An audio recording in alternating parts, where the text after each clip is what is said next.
بهار در مهمانی تاجیکستان است و در مهمانی تاجیکستان 7 کشور دیگر است و امروز در بزم نوروزی ما نمایندگان 7 کشور هستند. بر کشور آبادی بر دیده ایجادی آورد بس شادی نوروز مبارک باد، فیروز مبارک باد. در جشن نوروز بین المللی ما ورزشکاران 7 کشور آمدند تا در تاجیکستان سلالوم اوپن 2023 با همدیگر در رشته‌های گوناگونی سلالوم بر روی آب نبرد کنند. روز قبل ما رقابت‌ها و سبقت‌های اولیه ورزشکاران را داشتیم و همکنون ورزشکاران سبقت‌های نهایی خود را برای معین کردن بهترین ها در رشته‌های کیک و کنوی هم میان مردان و هم میان زنان معین خواهند کرد. و در اولین تلاش همچنانی که می‌بینیم ورزشکاران هرچی در توان داشتن در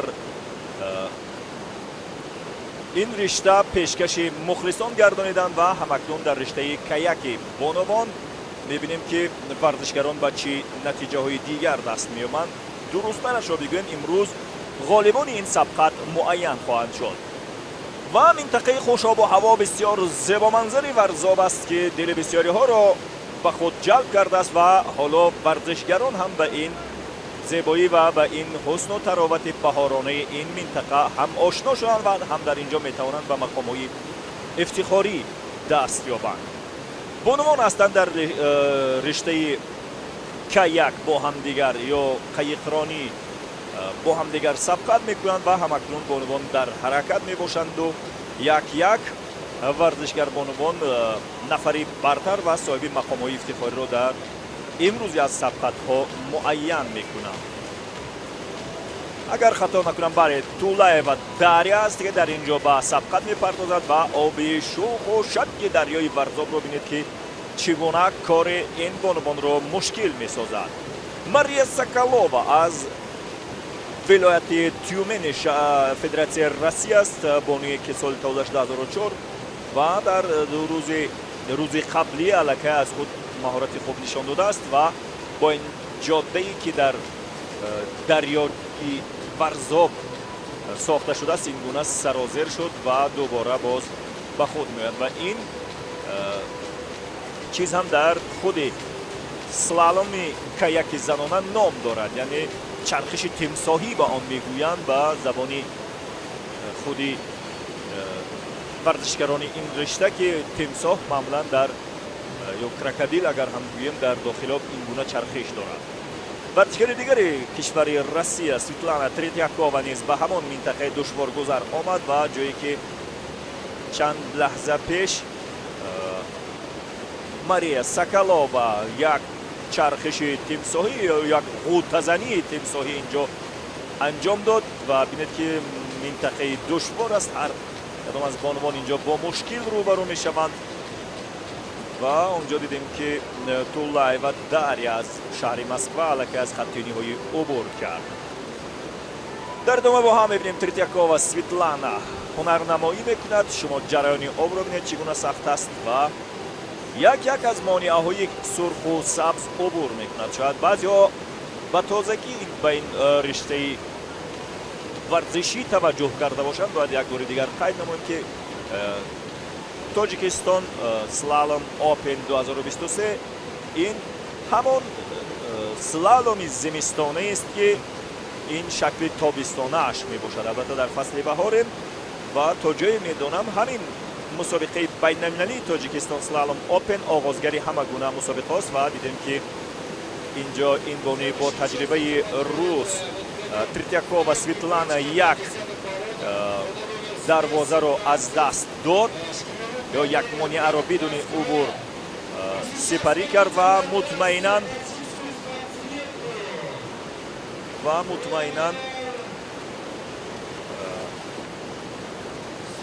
از مقام‌های افتخاری بکار خواهد شد. اینجا به اشتباه بیرق یا پرچم روسیه را زدند در حالی که این بانویی که تحت رقم 118 هنرنمایی دارد ورزشکار بانوی تاجیکستان است و کشور ما را نمایندگی میکند. والنتینا سمیرنووا است همین بانویی که در چهره او را میبینید. به اشتباه البته اینجا پرچم روسیه را گذاشتند ولی در آنجا باید پرچم تاجیکستان باشد. والنتینا смирнова варзишгарбони тоҷикистон аст ки соли тавлидаш 2003 ва парчами тоҷикистонро инҷо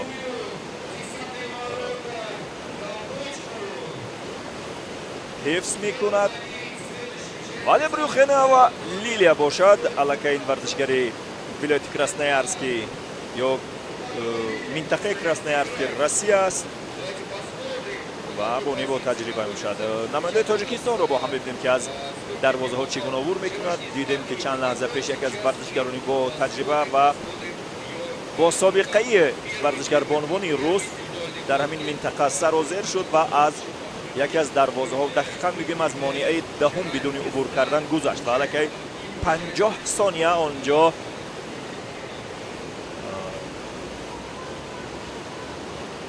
ба вақтҳои сарф намудааш илова карда мешавад. хуб, идомаи рақобатро бо ҳамдигар тамошо мекунем ва инҷо аллакай Логачёва Таисияро мебинем ки ҳунарнамоӣ дорад ва ин ҳам Брюханова Лилия. ҳатман варзишгарбонӣ ки тоҷикистонро намояндагӣ мекард аллакай аз хатти ниҳоӣ бояд убур карда бошад, чун бонувоне ки пушти сари ӯ буданд аллакай ба нимаи ҷодда расиданд. имрӯз боз ба назар мерасад ки суръати об боз ҳам аз дирӯза дида бештар аст ва имтиҳони сангинтаре ҳам бонувон ва ҳам мардонро интизор аст. Новеш Марина варзишгари кишвари Русия ки аллакай соҳиби медали тиллои мусобиқоти Тоҷикистон Слалом Опен дар намудҳои ки рӯзи якум баргузор шуданд дошт. дар он ҷо то ҷое мебинам дар рӯзи якум мо доштем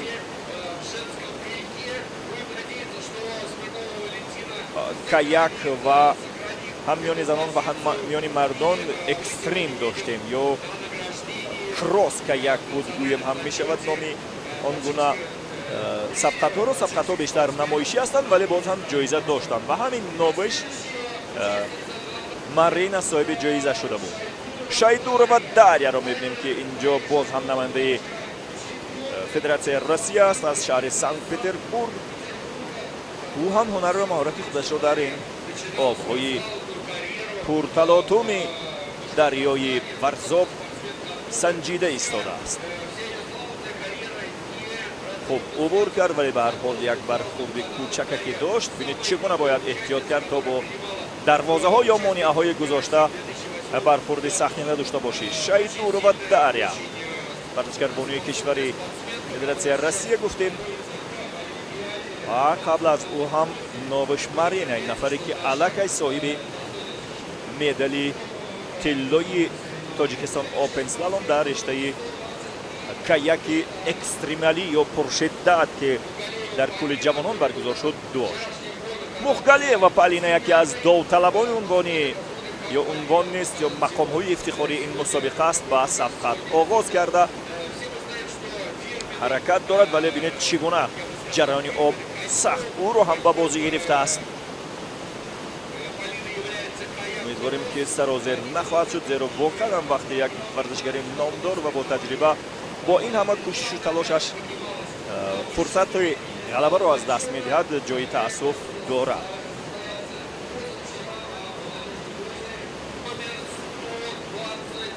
Миназова Алсу таҳти рақами 124 ба ҳунарнамоӣ мепардозад. яке аз он номзадҳои дигари пирӯзӣ дар ин мусобиқа аст.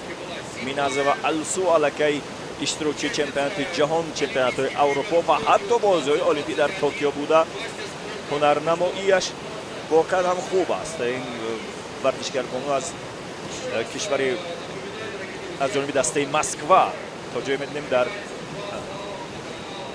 ин мусобиқа Федератсияи Россия бо 4 ё 5 то даста ҳам дар миёни мардон ва ҳам дар миёни занон ҳунарнамоӣ мекунанд. аз ҷумла ҳамин Миназова Алсу аз сӯи дастаи Москва баромад мекунад, бо ин ки худаш аз Башкортистон ё ҷумҳурии Башкортистони Федератсияи Россия мебошад. хуб, кам варзишгарбонвони иштирокчӣ дар бозии дар мусобиқаи байналмилалии Тоҷикистон Слалом Опен ба нафарони охирашон мерасем ва крило ва ксениаро бо ҳам дигар тамошо дорем ки яке аз бузургсолтарин ва иштирокчиёни ин мусобиқа мебошад. Перо ва Екатерина охирин иштирокчии ин сабқат бояд бошад тибқи он протоколе ки мо дар даст дорем ва инҷо меад аз дарвозаи сеюм ба чӣ зебоӣ убур мекунад ва чанд сония ҳам барои худаш гӯем захира менамояд. масофа 200 метр аст.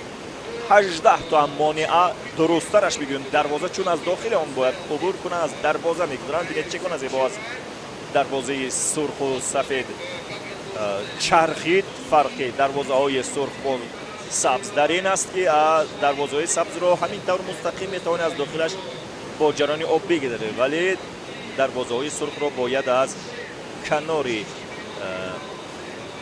он бичархӣ ва сипас аз дохилаш убур кунӣ. Трухинеро барои мо нишон медиҳанд. Анна бозам аз дастаи Федератсияи Россия, аз дастаи Санкт-Петербург аст. Перо ва Екатерина дар ҳунарнамоист дар каяки занона дар рӯзи қаблӣ Крылова Ксения ва Новиша Марина ва Перова Екатерина ҳамин нафарое ки дар охир дида истодаем натиҷаҳои бартарро доштанд.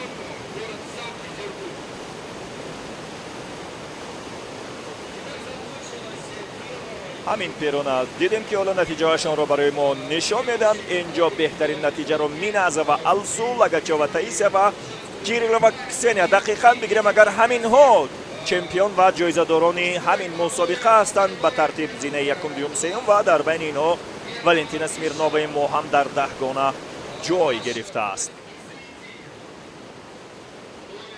ҳамин тавр ки мебинем аллакай ғолибони як сабқат муайян шуданд ва ин ҳам асоми ё феҳристи иштирокчиёни канои мардона ки инҳо ҳам дирӯз марҳилаи аввалии сабқатҳояшонро анҷом дода буданд. ва агар баргардем ба ҳамон сабқате ки бонувон доштанду натиҷаҳошонро ба даст гирифтанд, гуфтем дар зинаи нуҳум қарор дошт варзишгарбонои Тоҷикистон ки аз кишвари мо намояндагӣ мекард ва дар миёни бонувон бошад Минязова Алсу ки гуфтем иштирокчии бозиҳои олимпии тобистонии Токио 2020 аст. бо муддатзамони тайкардаи ӯ 91 94 то сония 200 метрро ки 18 то ҳам монеа дошт. хуб убур кардааст, фақат як то ҷарима дошт ва дар ниҳоят 93 94 то сония ҷое буд ки ё муддатзамоне буд ки нафари аввал ё соҳиби зинаи аввали мусобиқаи слалом миёни бонувон дар риштаи К1 мебошад. Лагачова Таисия 95-30 дар маҷмӯъ 200 метрро тай карда ягон ҷарима надошт. тоза роҳро сипарӣ кард ва Крылова Ксения бозам аз шаҳри Москва бо 95-98 то сония як бор ҷарима шуд. як бархурд бо яке аз дарвозаҳо доштааст ва 2 сония ба ӯ ҳамчун ҷарима боз афзуда гардид. инҳо буданд онҳое ки аз миёни бонувон дар К1 буданд. ва ҳоло мо инҷо варзишгарони мардро мебинем ки дар риштаи каное бо ҳамдигар ҳунар месанҷанд ва аллакай чандин нафар дар инҷо дар ҳаракат буданд. Ҷумабоев Достонбекро мебинем ки аз кишвари Ӯзбекистон инҷо ҳунарнамоӣ карда буд. дирӯз дар 10 гона ҷой надошт. Достонбеков чандон ҳунару маҳорати болое надорад, чун онҳо низ мисли Тоҷикистон шояд дар ин ришта чандон гузашта ва собиқаи қавӣ ва умуман заминаҳое ки барои роҳ ёфтан ба финали ягон мусобиқа дошта бошад надоштанд. ба ҳар ҳол намояндагони Ӯзбекистон инҷо ҳузур доранд, аз ҷумла ҳамин Ҷумабоев Достонбек ва Путинцев Богдан ҳоло ба нерӯсанҷӣ мепардозад. Путинцев Богдан низ яке аз варзишгароне буд ки дар миёни мардон дар каное дирӯз дар 10 гона ҳузур надошт, вале кӣ медонад имрӯз чӣ натиҷаи хуберо ба даст хоҳад. дар ҳоле ки дирӯз тавсифаш мекарданд ҳамин Путинцев Богдан, вале дар 10 гона набуд натиҷаҳое ба даст овард. аммо натиҷаи имрӯзаш метавонад баъзе чизҳоро тағйир бидиҳад.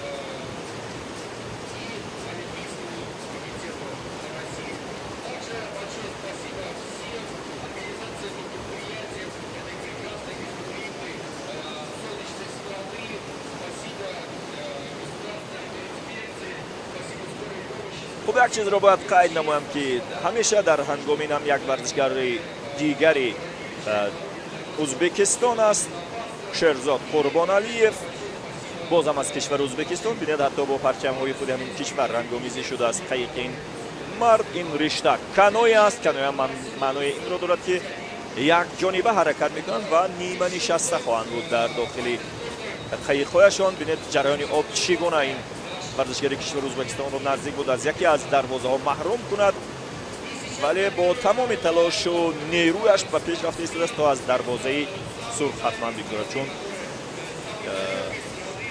اگر نگذرد 50 ثانیه علاقه به نتیجه او اضافه کرده می شود که دیگر هیچ آرزوی آمالی برای غالبیت باقی نمی ماند. دریای زیبای ورزاب رو بینید چگونه موج خودشان دارد و واقعا این رشته دیدنی است و هم مشغول شدنی گویم هم می شود. امیدواریم که در آینده دوستداران این رشته در تاجیکستان زیاد خواهند بود. ورزشگر ازبکستانی رو می بینیم، قربانعلیف شهرزاد بسیار خوب از دروازه عبور کرد و از دروازه سبز هم آمد و به قول زورش رسید.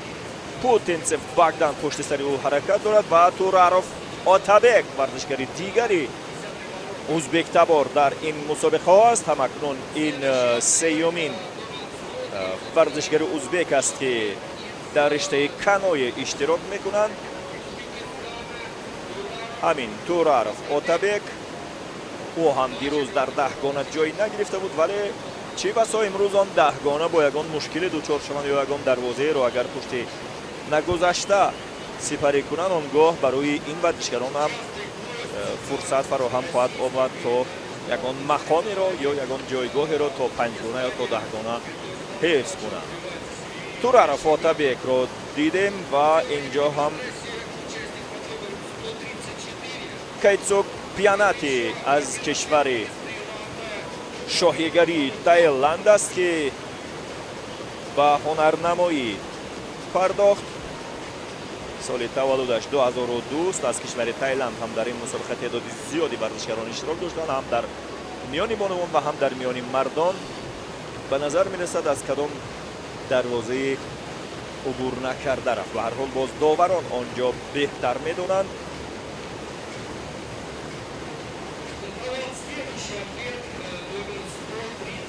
خب زینویف باگدان از قزاقستان است. این ورزشگر در روز قبلی در کنوی مردانه عموما نامش نبود. دیروز در میانی همه ورزشگرانی که اشتراک داشتند تنها 2 نفر، یک نفر از تاجیکستان پاپوف الکسی و یک نفر از بلاروس تریتیاکوف ویکتور در سبقت‌های کنوی مردانه در زینه‌های 6 و 7 قرار گرفتند. دیگر همه 10 گانه مربوط به ورزشگران روس بود و ببینید باز هم یک بار دیگر چرخش یا غوطه تیمساهی زده شد در اینجا از سوی ورزشگر. این گونه غوطه زدن ها برای ورزشگر ضرری یا جریمه نخواهد داشت، ولی فرصت رو از آنها احتمالاً میگیرد. یک چرخش و شاید سرگرم گردید و یکون دروازه یا مانعه را فراموش کنید گذشتن از بینش رو.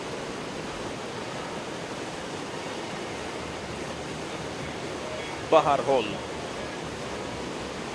ورزشگری تحت رقم 34 کیتسوک پیانات از خط نهایی عبور کرد و بیاید ببینیم که باگدان زینویف چه کار میکند. باگدان زینویف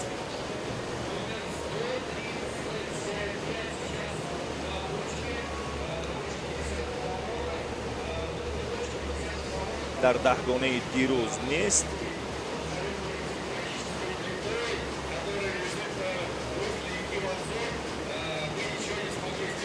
در 10 گانه برتر دیروز آخرامسوف، دمیتری میخائیلوف یگور و کروگلوف میخائیل نفرانی برتر بودند. زینویف باگدان در 10 گانه نبود. این نفری که حالا چهره او رو میبینیم آب گرفت و رفت، نگذاشتی از یک دروازه عبور کند و ببینید که حالا از این دروازه آیا میتواند عبور کند یا نه. سخت دشوار کرده است جریان پرشدت آب این سبقتی پرشدتی قیقرانانی کایاک رو و دانیل زامیاتین تاجیکستانی نماینده تاجیکستان است. یک جریمه 2 ثانیه‌ای علاقه دارد، زیرا برخورد با دروازه سبز دارد، با دروازه سرخ هم همین جریمه را دارد. اگر برخورد کند، اگر با دست دروازه رو یا با چوب دروازه رو یک طرفه کرده گذرد، اونگاه 50 ثانیه جریمه خواهد شد و همچنین اگر از داخل دروازه هم نگذرد 50 ثانیه. ورزشگر تاجیک اینجا هنرنمایش رو با هم تماشا میکنیم. زامیاتین دانیل است. بدونیم که از این دروازه دشوار گذر باز هم رسیش به دروازه و باز هم 2 ثانیه دیگر از او کم کرده می شود. در کنوی مردانه باز یک نفر ورزشگر تاجیکستانی پاپو فالکسی باید اشتراک کند که او در 10 گانه حضور داشت. پالوخین دانیل تحت رقم 139 با جریان آب در نبرد است همکنون و بیاد ببینیم که دروازه‌چه های تعیین کرده داوران رو چگونه عبور میکند و چگونه با این وظیفه تلاش میکند که از عهده‌اش برآید. برخوردهاش با دروازه ها زیاد شده ایستادند. ورزشگر کشوری روسیه از منطقه کراسنویارسک روسیه است. پالوخین دانیل و تحت رقم 140 دبرینین گیورگی بازم از ولایت مسکوا و از دسته ولایت مسکوی فدراسیون روسیه اینجا هنرنمایی دارد. تحت رقم 140 هست دبرینین گیورگی که او هم در 10 گانه دیروز جای نداشت. دیروز 2 تلاش هر کدام از این ورزشکاران در همین رشته صورت گرفت، ولی امروز به نظر می رسد که سرعت آب بیشتر هست و البته این بیشتر بودن معنای اون رو ندارد که برای برگزاری این مسابقه مساعد نیست، ولی دیروز به نظر می رسید به این حد آب دریای ورزاب سخت در تلاطم و در مبارزه با اشتراکچیان مسابقه نبود. پالیشوک ماکسیم بازم از فدراسیون روسیه است، از دسته کراسنویارسک اینجا هنرنمایی میکند. سال تولدش 2004. پالیشوک ماکسیم که او هم فعلا در 10 گانه دیروز نبود. 2 تلاش داشتند، جمعی هر 2 تلاش هایشان رو بررسی کرده بودند و خرمسوف دیمیتری میخائیلوف یگر و کروگلوف میخائیل بودند که نفرانی برتر در 3 گانه جای داشتند. به هر حال پالیشوک ماکسیم رو با هم دیگر میبینیم که در این تلاشش به چی نتیجه دست مییابد. شالیایف ویچسلاف علاقه وارد سبقت شد، باز هم از دست کراسنویارسک فدراسیون روسیه. شالیایف ویچسلاف نیز در 10 گانه نبود. دیروز 45 نفر در کایاک بودند. ویچسلاف شالیایف هنرنمایی دارد، علاقه دروازه دوم رو عبور کرد. منطقه آغاز تا دروازه ها یک مقدار حرکتی آزاد دارند، سپس دروازه ها آغاز می شود.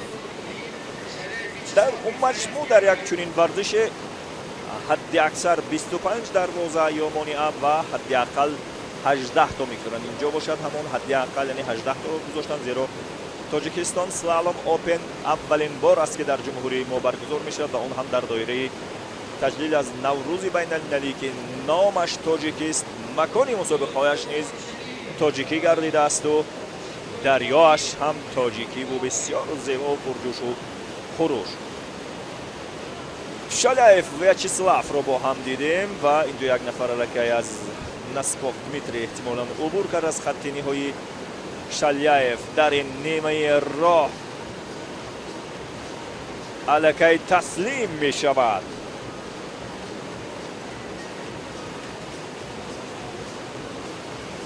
و می خواهد به آن دروازه برسد، اما دیگر برایش فایده ندارد. به هر حال تلاش شلیایف رو میبینیم که خیلی خسته به نظر میاد و اگر این نمود ورزش نمودی آسان میشد که همه به این نمود میپیوستند. دنیس گلاوچنکو از کشور بلاروس اینجا تحت رقم 145 به هنرنمایی آغاز کرد. این اون نفر نیست که گفتیم در دهگانه جای گرفته است. در دهگانه از همین کشور بلاروس تریتیاکوف ویکتور بود که نمایندگی میکرد.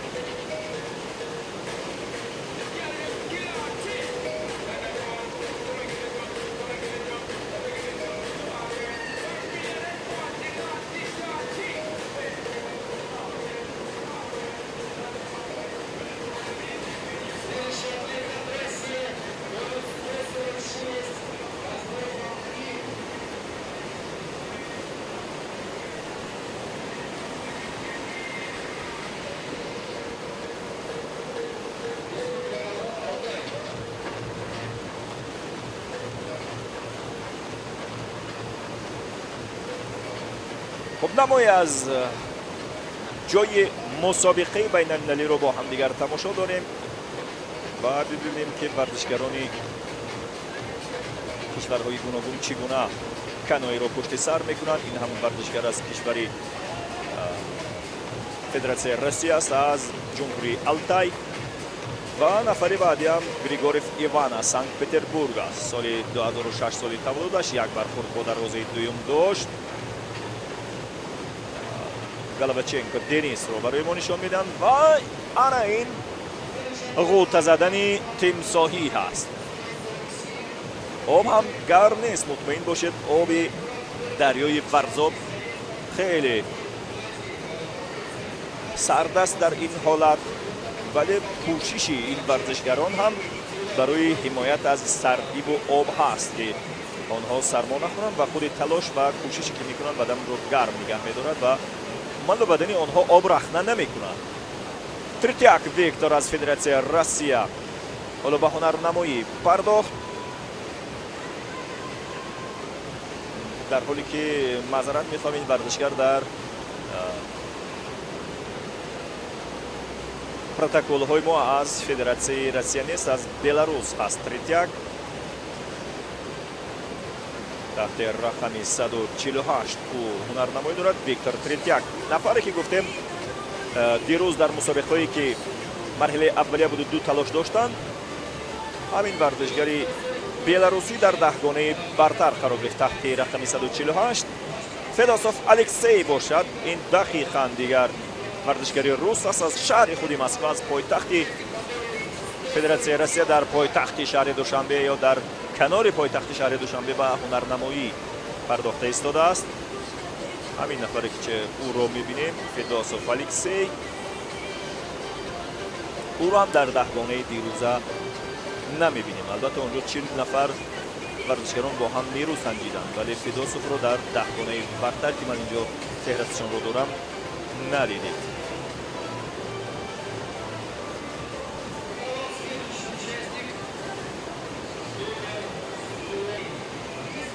و تحت رقم 150 دمیتری شستاکوف از تاجیکستان است. اینجا باز هم متاسفانه از سوی کارگردانان اشتباهی صورت گرفته است که نماینده فدراسیون روسیه پیشنهاد کردند و باز هم صدای تاجیکستان و پیش و موسیقی تاجیکی تشویقگری همین ورزشگر هستند که با نمایندگی از تاجیکستان در این مسابقه بین‌المللی هنرنمایی دارد و نوروز بین‌المللی رو شکوه و شهامت خاصه میبخشد و کشوری ما رو هم نمایندگی ارزنده دارد. البته با اینکه نتیجه هایش نتیجه هایی نیست که در دهگانه قرار داشته باشد. ایوان آریخوف اینجا هنرنمایی دارد از جمهوری آلتای فدراسیون روسیه تحت رقم 151. آب رو بینید چگونه با قایق و هم با ورزشگر بازی میکنند. آسان نیست از این مانیه ها بدون رسیش گذشتن. هر رسیش جریمه دارد. خوب اینجا گذشت کرد از دروازه سرخ چرخیده گذشت. در جانب دیگر باشد ما شستاکوف دمیتری از تاجیکستان رو میبینیم.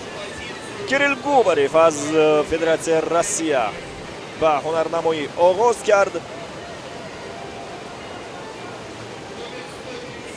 او هم نماینده مسکو هست و این هم همون کیریل گوبریف که با موجهای خروشان و پرتلاطمی دریای فرزاب در نبرد است. در نبرد هم هست و در نبرد هم هست.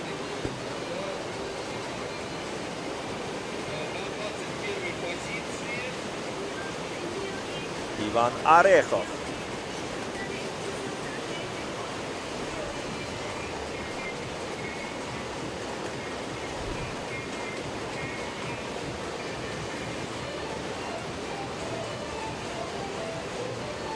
الکسی پاپوف تحت رقم 153 نماینده دیگری تاجیکستان. این نفر بود که در دهگانه جای گرفته بود. دیروز در دو تلاش که در مرحله اولیه صورت گرفت الکسی پاپوف که حالا تاجیکستان را نمایندگی میکند و اینجا تحت رقم 153 همین نفر را میبینید هنرنمایی داشت، در زینه ششم قرار گرفته بود. بسیار امکان و فرصت خوب دارد امروز موقعیتش را باز هم بهتر کند، حداقل به مقام کسب کند.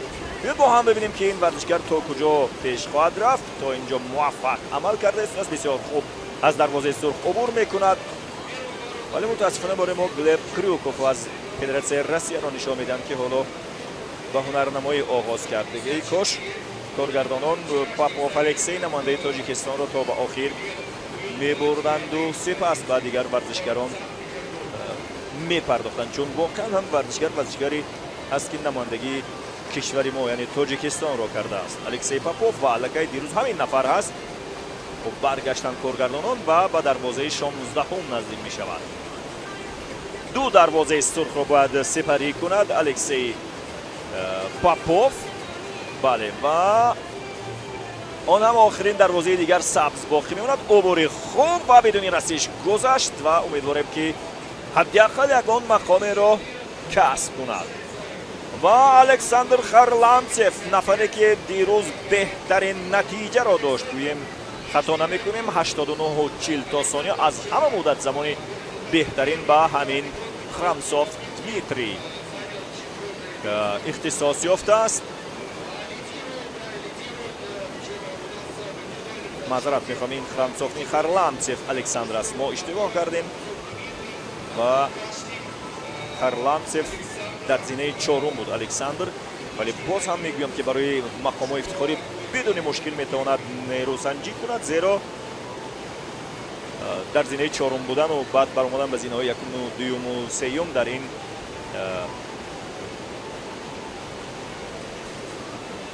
روز از رقابت ها، در آخرین روز رقابت های نهایی که صورت میگیرند جایش رو و موقعیتش رو بهتر کند. شکلاروک نیکولای خوب باید ذکر کنیم که در این رشته من در مسابقه بین‌المللی نمایندگان 7 کشوری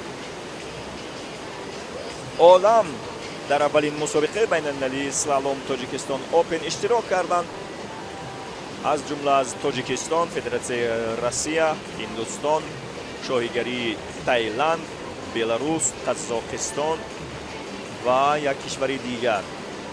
فراموش کردم چه کشور است، ولی به یاد خواهم آورد و برایتان خواهم گفت که چه کشوری نمایندگی می‌کند. پاول کوتوف است که به هنرنمایی پرداخته است اینجا از فدراسیون روسیه، ولی او هم چندان نتیجه خوب در روز اول مسابقه که دو تلاش داشتن در همین سبقت های کنوی مردانه، ولی در دهگانه جای نداشت.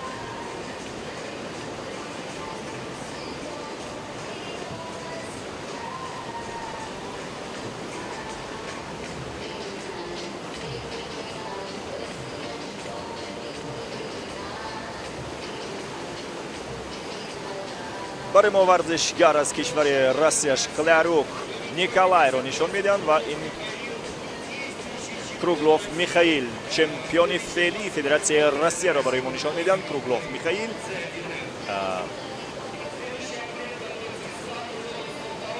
با سبقت میپردازد چون همیشه بهترین ها رو در آخر سبقت وارد رقابت میکنند. میخائیلوف ایگور از فدراسیون روسیه است. او هم از ولایت مسکو سال 1996 سال تولد داشت، نسبتا بزرگسال و با تجربه. و این ورزشگر الکی دیروز در زینه دوم قرار داشت پس از دو تلاشش. همین ایگور میخائیلوف تحت رقم 159 هنرنمایی دارد. ببینیم که امروز نتیجهش چی خواهد بود. به هر حال نتیجه رو همزمان اعلام کرده نمیتونن، حتی با اکران های شما برآورده نمیتونن، زیرا هر 45 ثانیه یک نفر ورزشگر وارد سبقت می شود و هر کدام از دروازه عبور کردهش بهاگذاری می شوند. بهاگذاری نه، اگر جریمهش در نظر گرفته می شود، اگر نگذشت باز هم جریمه بیشتر می شود. و میخائیلوف ایگور که در زینه دوم بود دیروز میتواند برای عنوان غالب این مسابقه تلاش کند. این است خرمسوف دمیتری که دیروز از همه بهترین نتیجه رو به نامش ثبت کرده بود. 89 و 40 تا ثانیه مسافه 200 متر با 18 ثانیه رو عبور کرده بود. و نهایتا خرمسوف دمیتری آخرین تلاشش را امروز میکند تا شاید همان مقامش را حفظ کند و بسیار چی گویم استوار و با باوری در حرکت هست. ولی این منطقه فرزا بله.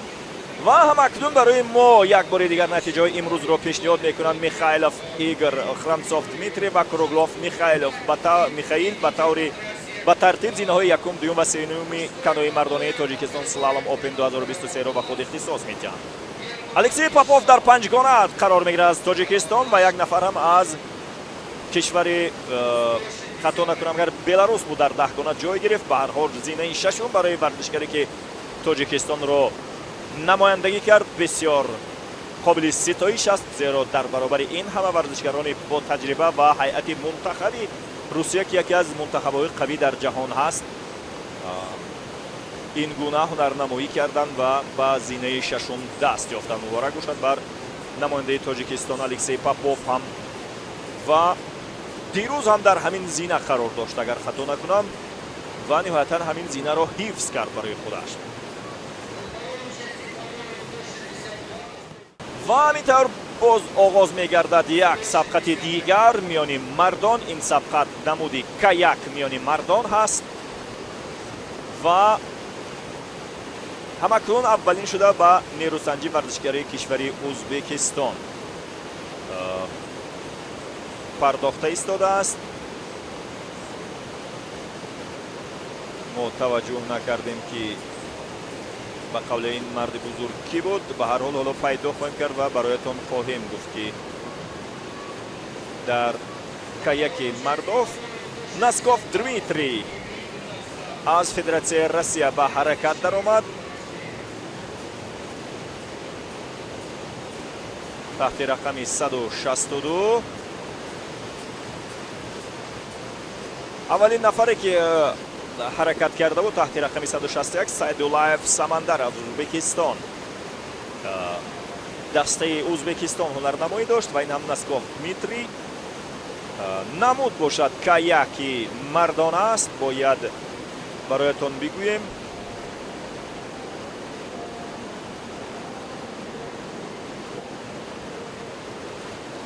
در کایاک مردانه از میان این ورزشگرانی که در اکران آنها رو می‌بینیم هیچ کس دیروز در 10 گانه برتر نبود. عبداللهیف حیات بیک هم همچنین که باز هم از کشور ازبکستان است. نفر سوم است که الکی به حرکت در می آید. نسکوف دمیتری رو به اشتباه برای ما از فدراسیون روسیه نژادند ولی از قزاقستان بود. ورزشگری که تحت رقم 162 هنرنمایی میکند و حیات بیک رو با هم دیگر می‌بینیم که حیات بیک در زینه های افتخاری احتمالاً قرار گرفتنش بسیار پایین است. با اینکه خودش هم زاده آسیای مرکزی است و در ازبکستان هم شاید این گونه دریاهای شوخ و شنگ وجود داشته باشند. کالتوویچ اندری از کشور بلاروس اینجا هنرنمایی میکرد که او هم در 10 گانه برتر دیروز در 2 تلاش که انجام دادن در مرحله اولیه نیست، ولی به هر حال تلاشش را کرده ایستاده است. کالتوویچ اندری از کشور بلاروس.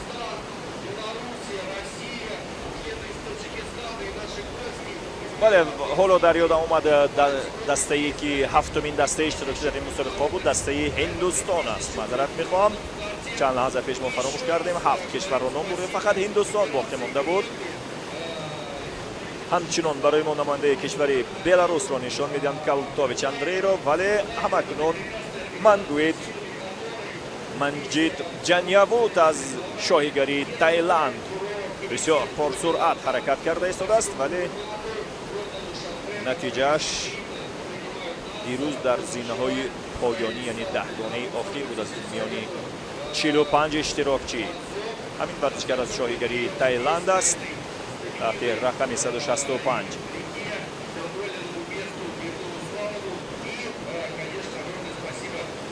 منجید جانیاووت تحت رقم 164. کالتوویچ اندری با دروازه های آخری سبقت نزدیک می شود و ورزشگر دیگر از کشور هند حالا کیوات هیتش وارد سبقت شد. کشوری که ما فراموش کردیم، البته تعداد اشتراکیانش هم زیاد نیستند، ولی در هر صورت هم در میان مردان و هم در میان زنان در هر دو نمود کانوی و کایاک اشتراک دارد.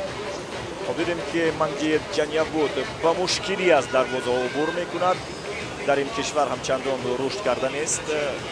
همین سلالوم های قایقرانی کانوی و کایاک در مجموع اگر بگیریم در جهان 50 کشور جهان به این رشته مشغول یا به این رشته علاقمندی خوب دارند و در مسابقات بین‌المللی اشتراک می‌نمایند.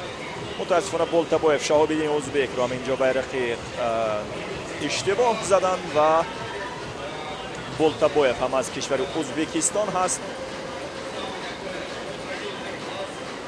شهاب‌الدین با اینکه نتیجه خوبی ندارد و فکرم ضرور نیست که حتما باید پرچم اون رو عوض کرد. نتیجه های خوب برای هر دسته تجربه خوب می شود تا در مسابقه های بعدی خوبتر برآمد کند. بولتابویف شهاب‌الدین رو برای ما و شما نشان میدهم که اینجا هنرنمایی دارد.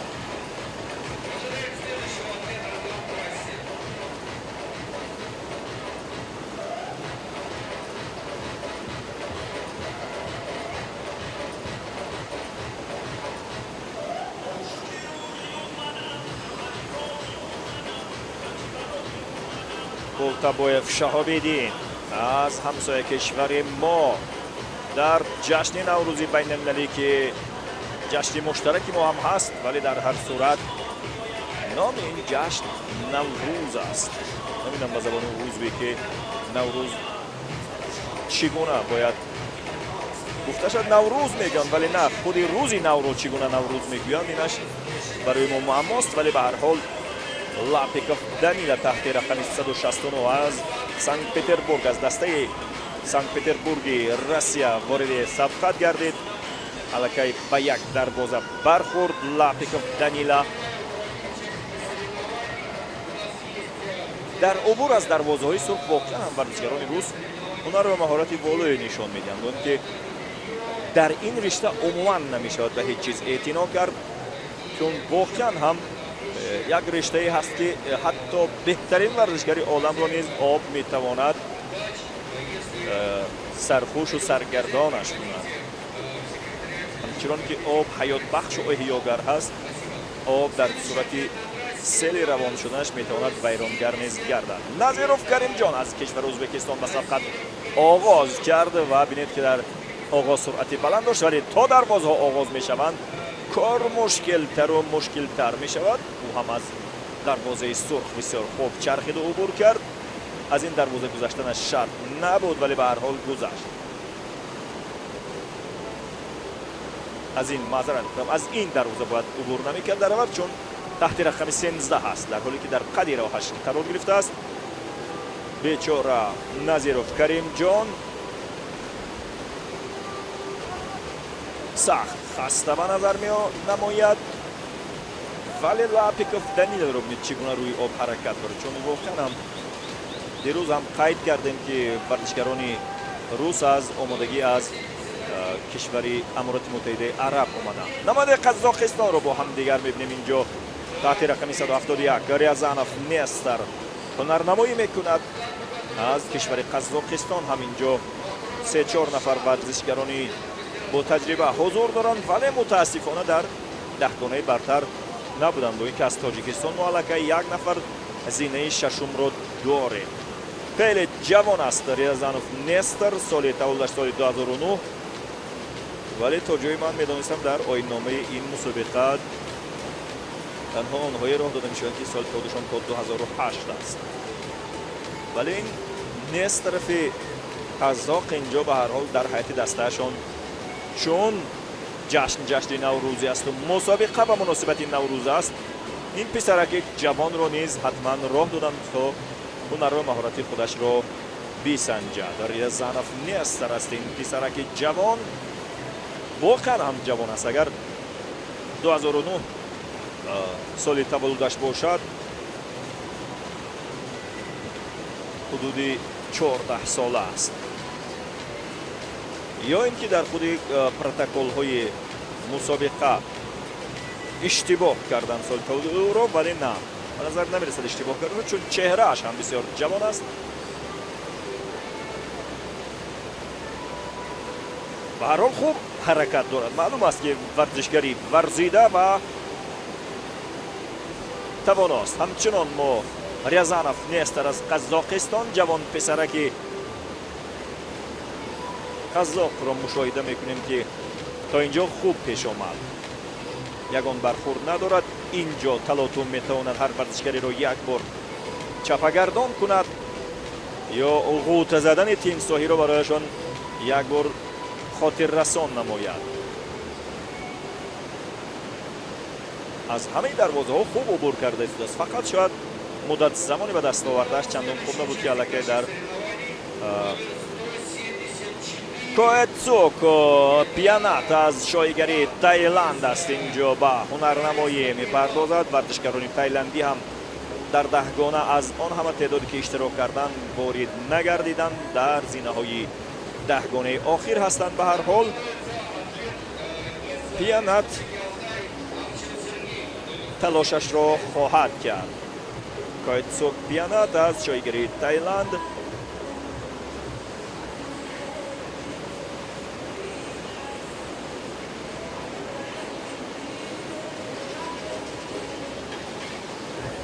воқеан ҳам намуди варзиши дидани боб ва варзидани боб ҳаст. Акчин Сергей таҳти рақами 175 аз ҷумҳурии Алтайи Федератсияи Россия, аз дастаи ҷумҳурии Алтай гуфтем 4-5 то даст аз Федератсияи Россия инҷо ҳузур доранд. ҳамчун ки дирӯз байни ҳатто ҳамин дастаҳои рус сабқатҳо сурат гирифта буданд, имрӯз низ сабқатҳо миёни худи дастаҳои русӣ низ сурат мегиранд, зеро барои онҳо низ муҳим аст ки кадом даста даст боло мешавад. бархурд бо ҳарду чӯбаи дарвоза аз сӯи варзишгари тайландӣ буд. агар хато накунам, Толстиков Лучезарро барои мо нишон медиҳанд ва Пиянат аллакай аз хатти ниҳоӣ убур кард. Толстиков Лучезарро мебинем ки соли таваллудаш 2007 аст ва аз вилояти Новосибирск, дастаи Новосибирск аст ин варзишгар. таҳти рақами 176 ҳунарнамоӣ дорад.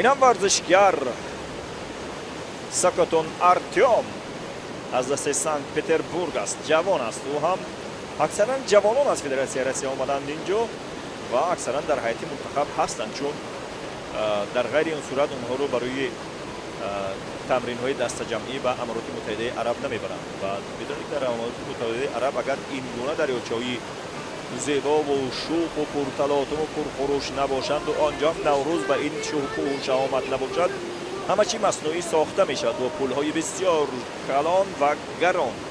ولی ما همه این چیز را در طبیعت خود رایگان داریم. تحت رقم 178 بیلیایف پاول است که از فدراسیون روسیه به هنرنمایی میپردازد.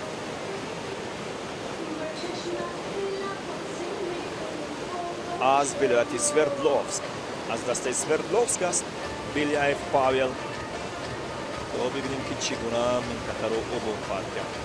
اینجا خط نهایی است. این ستون به سرخی که میبینید از اینجا که گذشتن علاقه داور ایستاده ثانیه سنجی رو متوقف میگرداند. بیلیایف پاول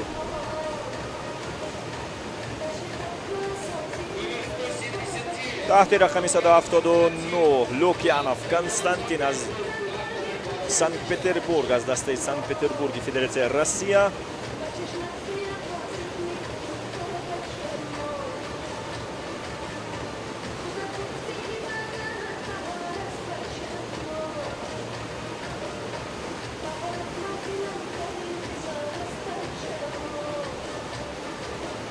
یک برخورد علاقه دارد این ورزشکش با دروازه.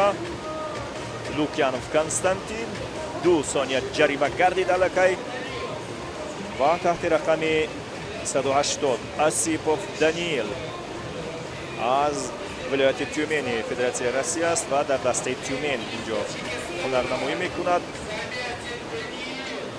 بعد از اون نوبت به زمیاتین دانیل از تاجیکستان، این هم ورزشکار تحت رقم 181 خواهد بود. آمادگی میبینه در خط آغاز. حالا باشد اسیپوف دانیل را کارگردانان ما پیگیری دارند. برخورد با دروازه سرخ دارد. باز یک دروازه سرخ را باید عبور کند. اینجا بدونی رسیش به مانعه.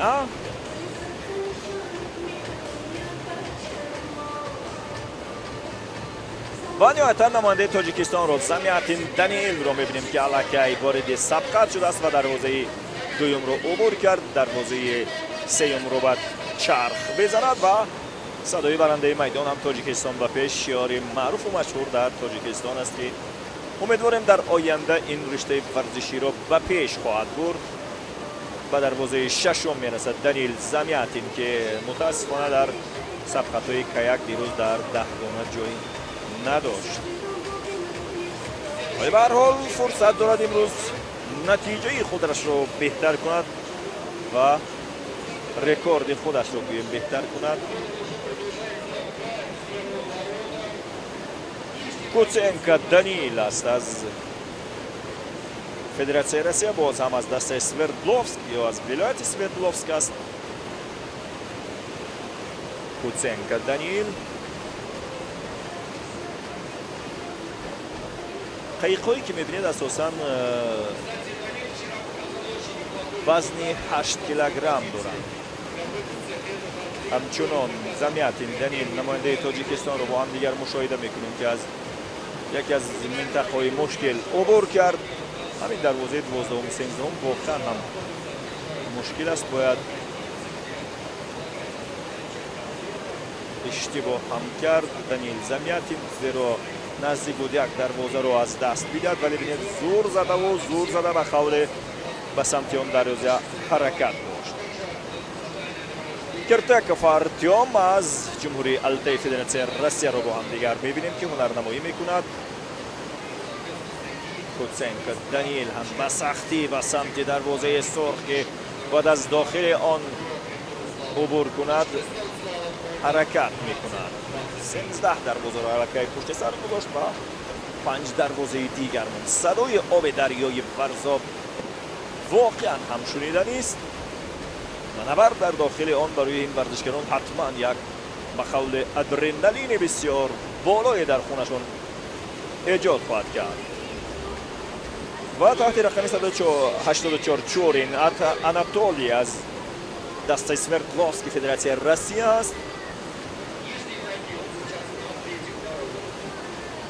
تحت رقم 184 هنرنمایی میکند چورین.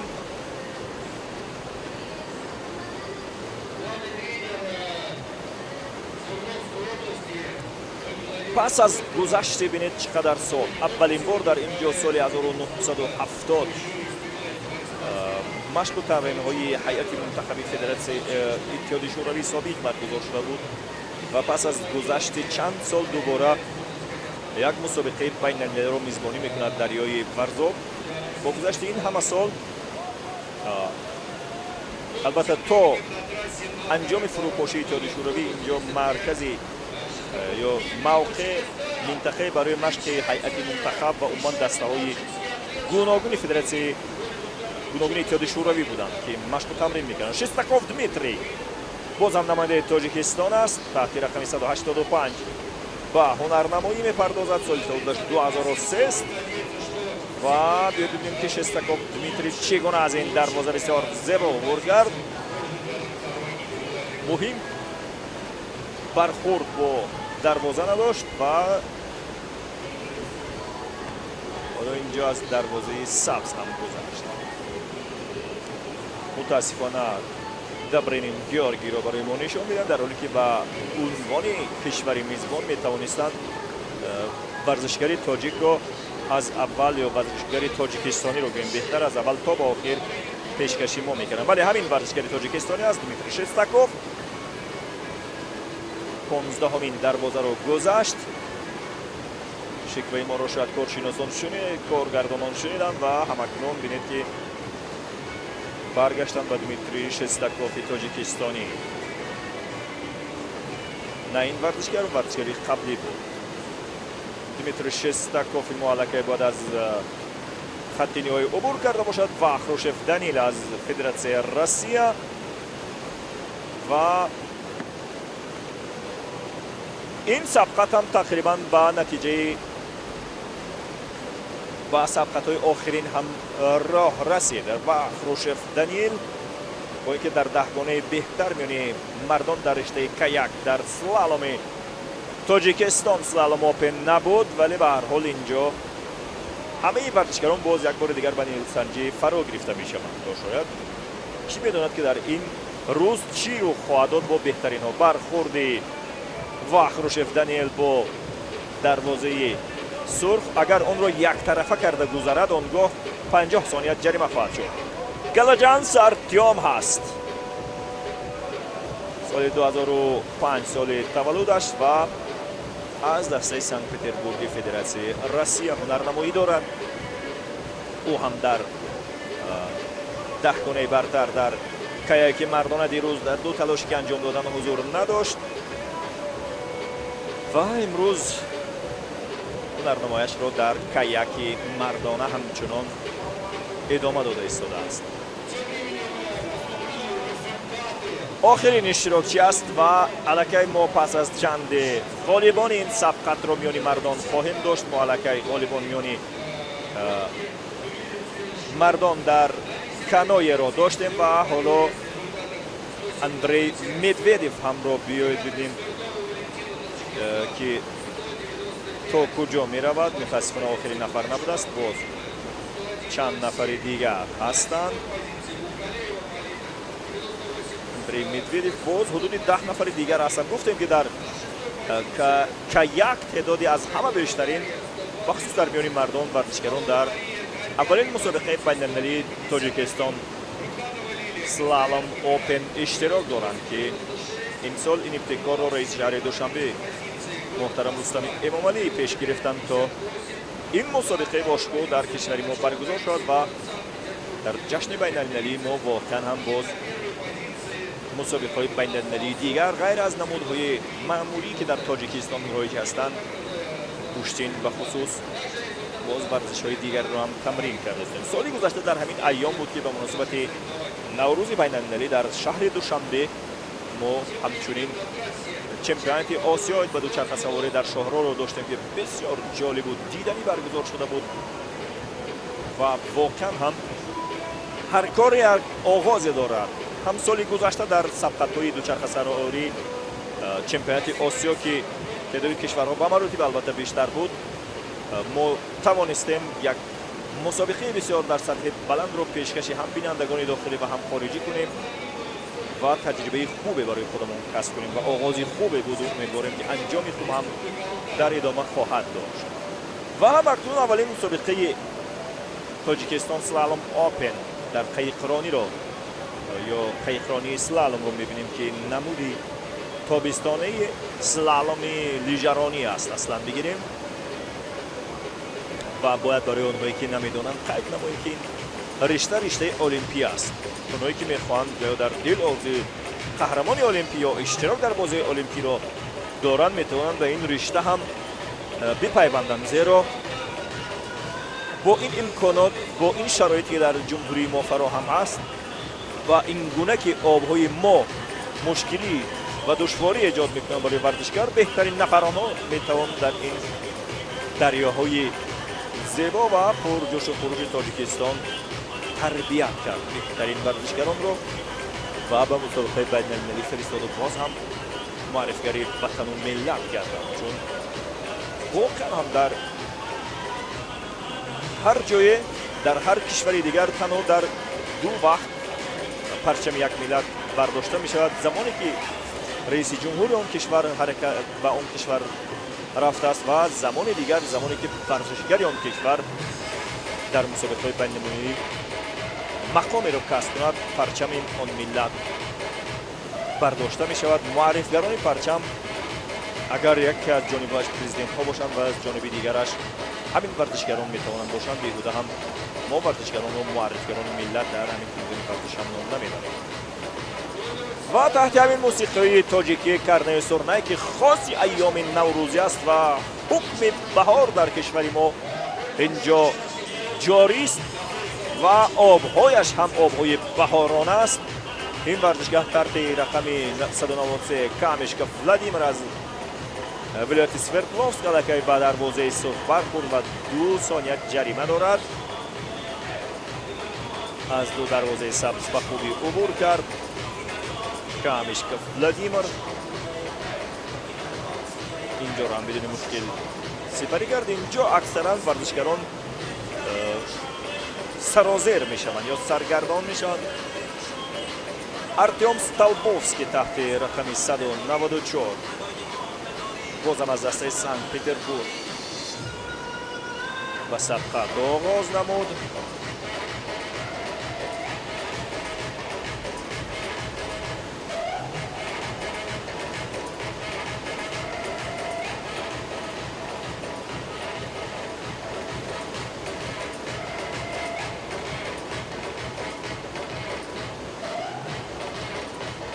کازاکوف کنستانتین از جمهوری التای فدراسیون روسیه هست، بازم نماینده دیگری فدراسیون روسیه و تاکنون ما علاقه در کانوی مردانه غالبان را داشتیم که هر سه زینه افتخاری به ورزشگران روس اختصاص گرفت یافتند. در کانوی مردانه و حالا در کایاک ورزشگران روس باز هم پیش صف هستند.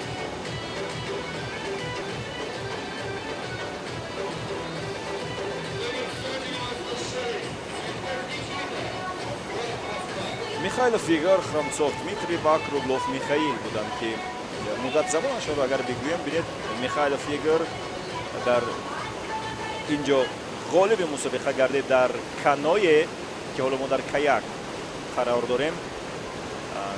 86 و 55 تا ثانیه مسافه تعیین نموده او بود. بسیار با سرعت تعیین نموده است معلوم می شود. و زینه دوم خرامتسوف دمیتری با 85 و 56 تا ثانیه 0.1 تا ثانیه فاصله نفر اول و دوم در رشته کانوی بود. اینجا کایاک رو البته تماشا داریم و یک گشت به عقب زدیم تا درباره سبقت قبلی بعضی اطلاعات دیگر رو هم بدیم، چون دیگر کامل شده است اطلاعاتش. کروگلوف میخائیل باشد 92 و 80 تا ثانیه. 3 نفر در زینه بهتر. نماینده تاجیکستان که در 6 گانه қарор гирифта буд. Дар панҷгона Алексей Попов 92-93 то сония. бинед тақрибан баробар бо вардишгаре ки зинаи сеюмро Михаил Круглов гирифтааст. Фақат 92 бар 93 сония. 92 бу асад 93 сония аст. Дар ҳоле ки Круглов ки зинаи дуюмро ба худ ихтисос дод 92 80 асад 80 то сония ё 92 18 сония гӯем беҳтар. ҳамаги фарқаш 0.13 сония, 1 сония ҳам нест. таваҷҷӯҳ кунед. вагарна Попов Алексей ки Тоҷикистонро намояндагӣ мекард низ метавонед соҳиби мақоми ифтихорӣ шавад. ба ҳар ҳол биёед баргардем ба худи ин сабқат ки ҳоло инҷо вардишгар таҳти рақами 198 Ростислав Ронжин аст. аз дарвозаи сурх обур мекунад. Андрей Паспеловро мебинем ки ӯ ҳам аз дастаи Москваи Федератсияи Россия ҳунарнамоӣ мекунад.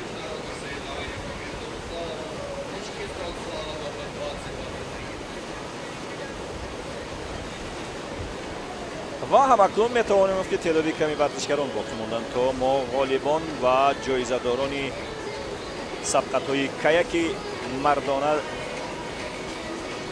сабқатҳои слаломи каяки мардонаро бо ҳамдигар ғолибонашро бибинем ва умедворем ки вардишгарони тоҷик ки инҷо чанд нафар дар ин ҳайат иштирок доштанд низ ҷойиро барои худ бигиранд. вале дар сабқатҳое ки дирӯз дар ду талошшон доштанд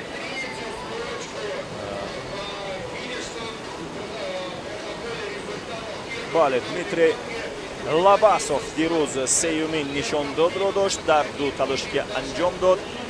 ҳамин вардишгар таҳти рақами 200 ҳунарнамоӣ мекунад. ӯ муддатзамони нишондодааш дар ҳамин каяки мардона дирӯз дар ду талошаш ҷамъан беҳтарин натиҷааш 85-81 то сония буд.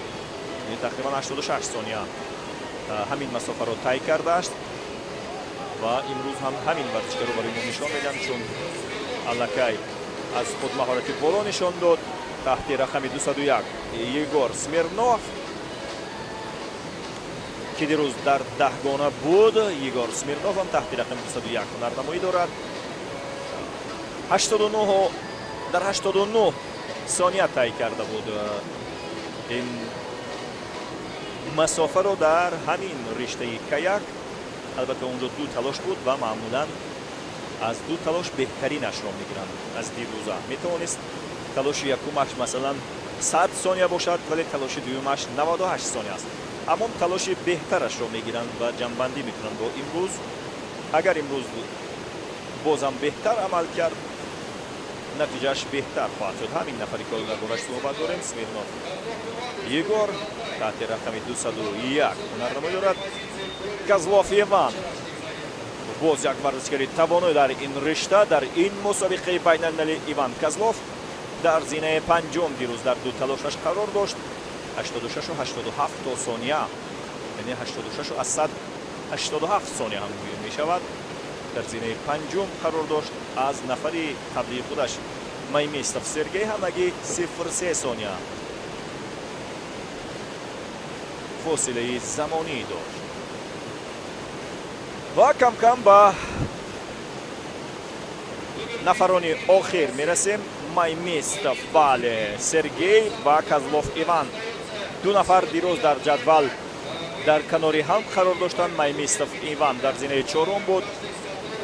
бо Козлов Иван гуфтем 0.3 сония фурсати замонӣ доштанд ва ҳоло ду кас шояд барои беҳтар кардани натиҷаи худашон бозам талош мекунанд. Майместов Козлов ду нафар дар канори ҳамдигар буданд ва ҳанӯз пуштсари ҳам ба ҳаракат мепардозанд. албатта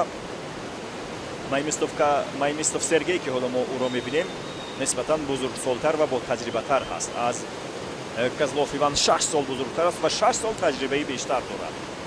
ва биёд бибинем ки имрӯз дар миёни ҷойҳои якум, дуюм, сеюм қарор мегирад ё не. 204 нафаре ки дар тӯли ин сабқатҳо ба сабқатҳо мепардозад, ин Эйгел Павел аст ки беҳтарин натиҷаро дирӯз дар сабқатҳои инфиродии мардон дар слаломи کایاک داشت.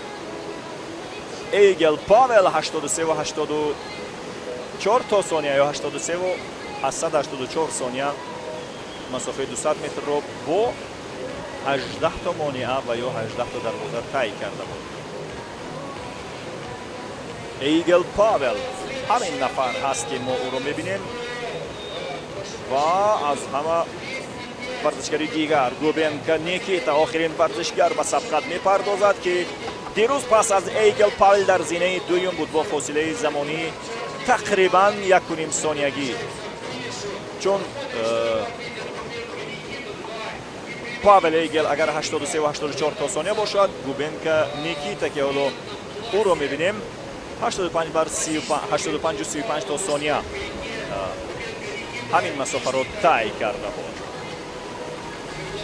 با انجامین مسابقه علاکه میرسیم. یک دقیقه دیگر و ما علاکه صاحبان زینه های افتخاری را خواهیم داشت. چی شد؟ 204 ورزشگر اینجا یک توقفی اندکی هم باشد داشت.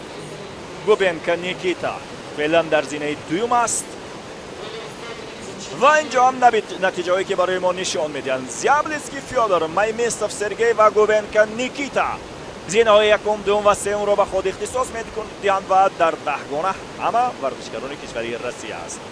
در مجموع غالب 82 و 113 ثانیه مدت زمان دارد مایمیستوف سرگی را. حالا باز که اینجا پوشاندن ما در ادامه براتون خواهیم گفت که جای چندم را گرفت و چگونه. اوله بیاید با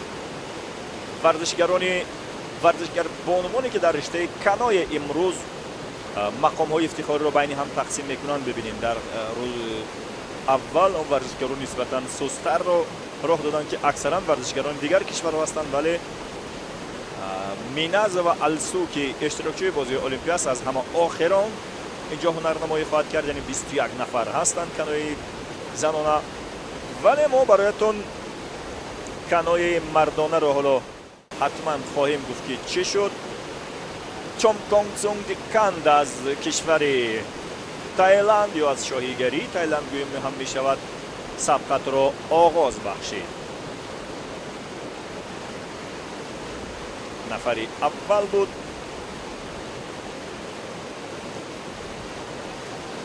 و سختی بینید می چرخند.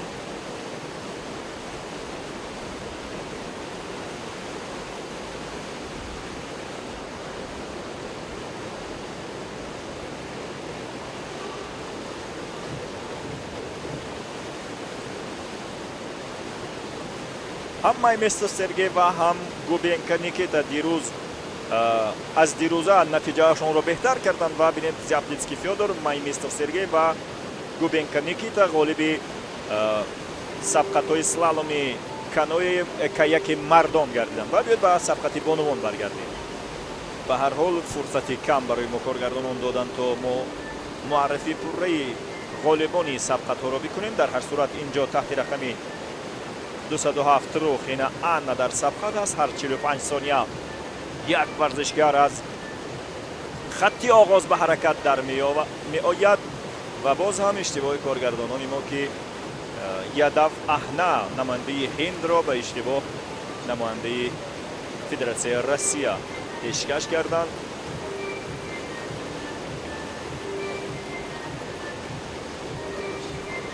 یدف احنا نماینده هندوستان است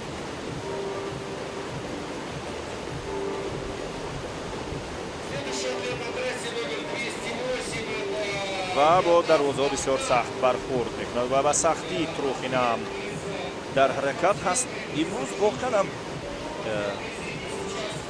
حرکت آب تیزتر به نظر میرسد و همین خاطر مثل دیروز به این سادگی ورزشگران از دروازه ها عبور نمیکنند. خب نماینده ازبکستان فامینکو و الکساندرا سال تولدش 2001 به سبقت میپردازد. از جمهوری ازبکستان همینجا ورزشگر بانوان هستند و بینید که چگونه به دروازه علیه یک برخورد داشت و اگر دو برخورد دیگه هم داشته باشد همون 2 ثانیه از هر یک دروازه جریمه سپرده می شود. اینجا که بود به زمین سرازیر شد ورزشگر بانو از کشور فدراسیون روسیه. ان تروخی نبینید ورزشگران روس که нисбатан бо тахассустар ҳастанд дар ин ҷо чӣ гуна сарозер шуданд. Ва ин ҳам Фоменкова Александра аз кишвари Ӯзбекистон аст. Дуанглава Атчарапорн аст аз шоҳигарии Таиланд. Бону Дуанглаваро биёед бибинем ки чӣ кор мекунад. нисбат ба дигар варзишгар бонуҳое ки дар ин ҷо иштирок мекунанд синни соли бузургтаре дорад. ӯ таҳти рақами 210 ҳунарнамоӣ ин бонуи ӯзбек аст ки бояд аз дарвозаи ҳаштум ба назар мерасад убур кунад. ба самти ҳам дарвозаи 8 дар ҳаракат ҳаст.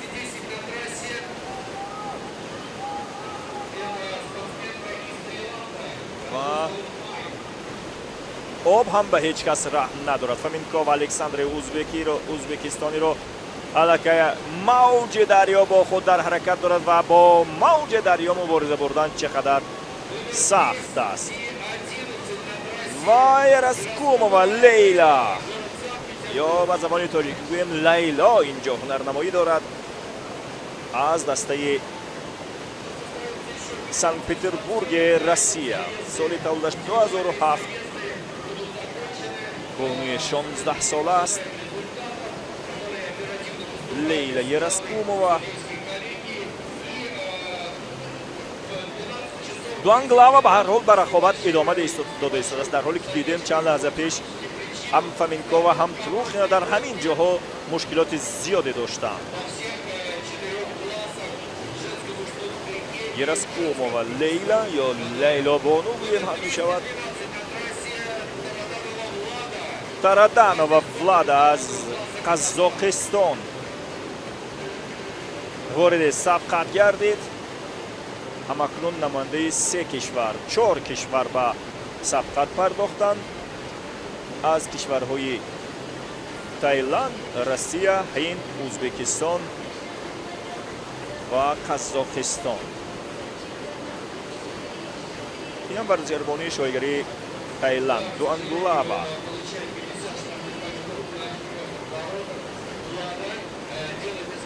Лейла Ераскумоваро барои мо шумо дар кадр намоиш медиҳанд.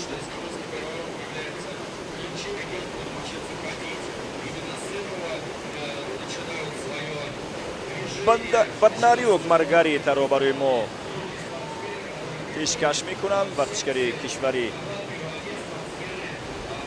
Россия аст аз дастаи Санкт-Петербург.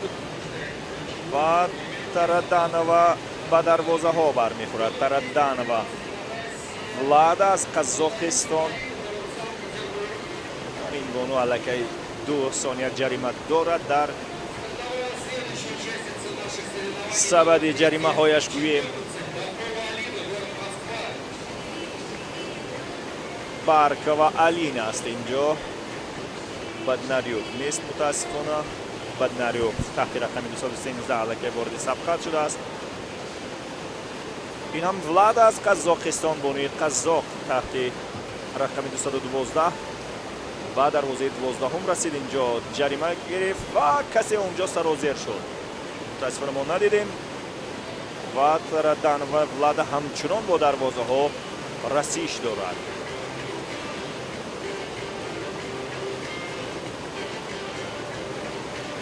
боз як варзишгари дигар Баркова Алина аз дастаи Москваи Федератсияи Россия ин ҷо ба ҳунарнамоӣ пардохт. ҳамчунин Смирнова Валентина намояндаи Тоҷикистон аст. ин варзишгар мутаассифона бозам ба парчами Федератсияи Россия зада шудааст. ва бозам садои барандаи майдон Тоҷикистон ба пеш баланд мешавад, зеро Валентина Смирнова ин ҷо аз миёни бонувон Тоҷикистонро намояндагӣ мекунад. соли тавлидаш 2003 таҳти рақами 216 ҳунарнамоӣ дорад. ва дар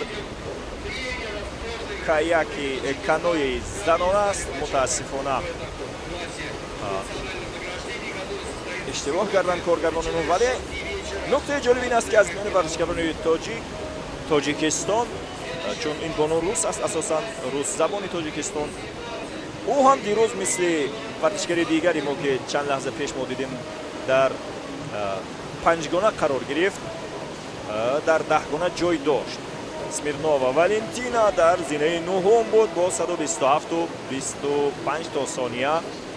نتیجه به دست آورده والنتینا سمیرنووای تاجیکستانی بود و امیدواریم امروز نتیجهش رو باز هم بهتر کنند، ولی سرعت آب امروز بیشتر و بیشتر هست. گاریفیانا و الینا رو با هم دیگر تماشا میکنیم از سنت پتربورگ و تولای و داریا از مسکوا به سبقت پرداخت.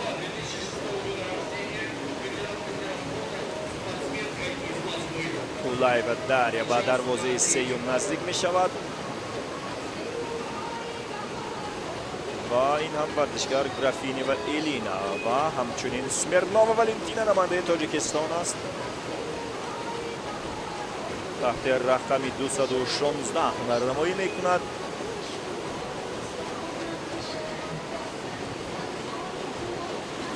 همین بونو علاقه در دهگانه بهترین دیروز در سبقت‌های اولیه که دو تلاش داشتند، این بونو جای گرفته است که علاقه خوب است. همچنان برای ما ورزشکاران را نشان می‌دهند.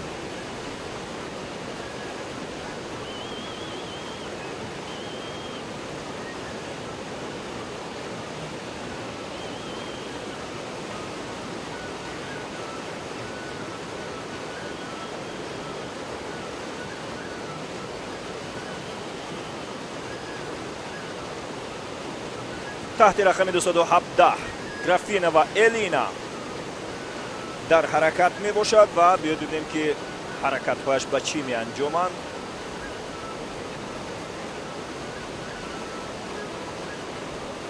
سخت و دشواری در حرکت است. در آن کنار یاری تعجیلی و یا نجاتگران اصلا نیستند. تحت رقم 220 تریتیاکووا باید باشد. سویتلانا در حرکت. بازم ورزشکار بونی روس است. از خود هم پرچم هایی در قیقش بوده علاقه معلوم است.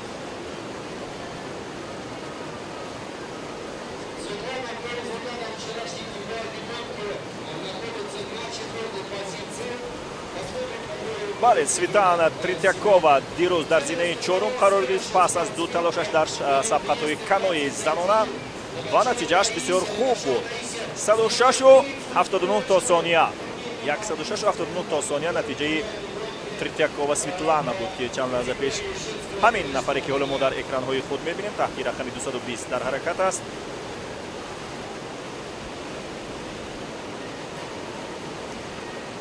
و اینجا باز هم ورزشکار دیگری روسیه لاگاچووا تائیسیا و هنرنمایی آغاز کرد. تحت رقم 221 از دسته سنت پتربورگ است.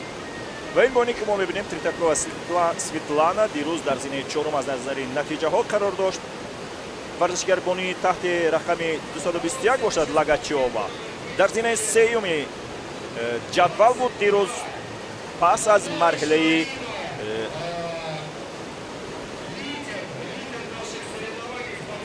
اولیه و هم اکنون این هم بهترین نفری که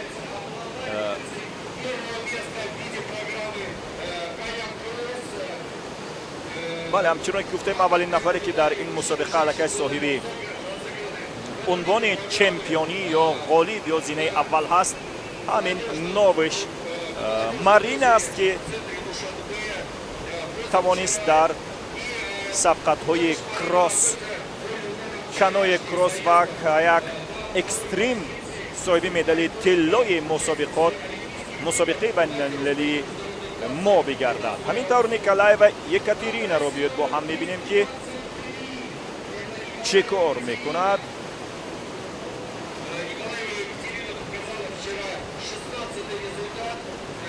در دهگانه حضور نداشت نیکولای و یکاترینا، ولی باز در انجام گفتیم بهترین ورزشکاران رو برای شما پیشکش میکنم.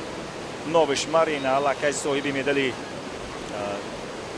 طلا هست یک تا و حالا میتوند برای مدال طلای دیگر تلاش نماید. نوش مارین دقیقاً 20 سال است و ورزشکاری ولایت مسکوا می باشد.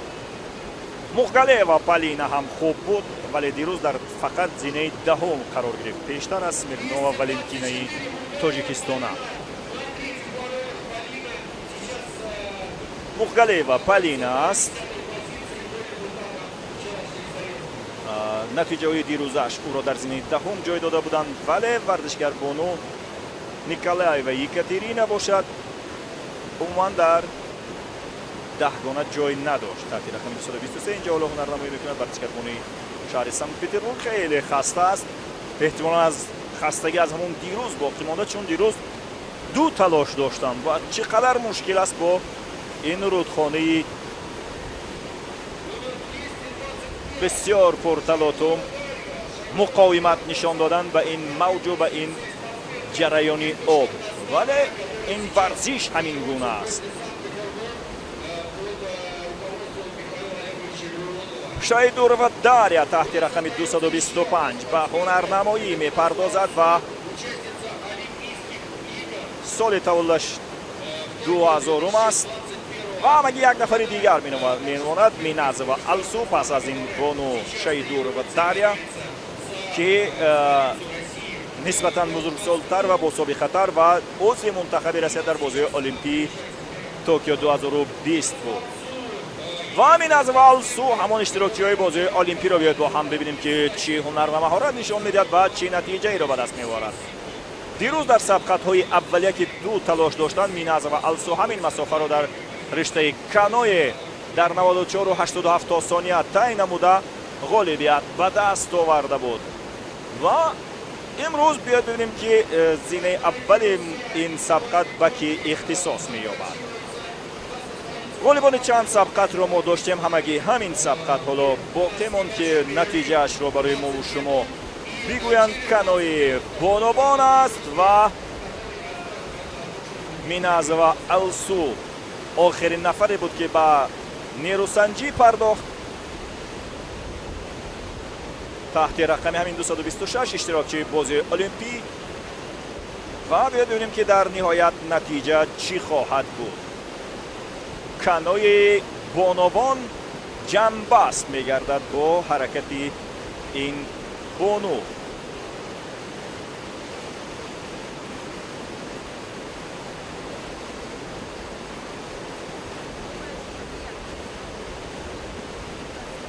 به نظر میرسد که مشکل دارد میناز و اشتراکچی بازی المپی و علاقه زمان رنگارنگی قیقش معلوم است که این ورزشگر و لباسش متفاوت از دیگران است، حرکت‌هایش هم خوبند.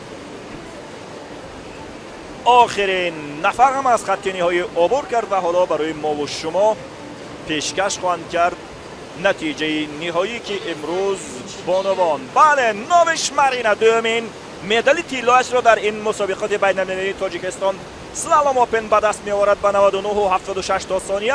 مغگله و پالینا در زینه دوم و شایدور و داریا در زینه سوم و بینید دو انگلاوا اچاراپورن در چهارگانه بهتر قرار میگیرد. به هر حال یک نفر از ورزشگران دیگر کشورها اینجا باعث گشت که در زینه بهتری قرار بگیرند و مقام بهتر را به خود اختصاص بدهند.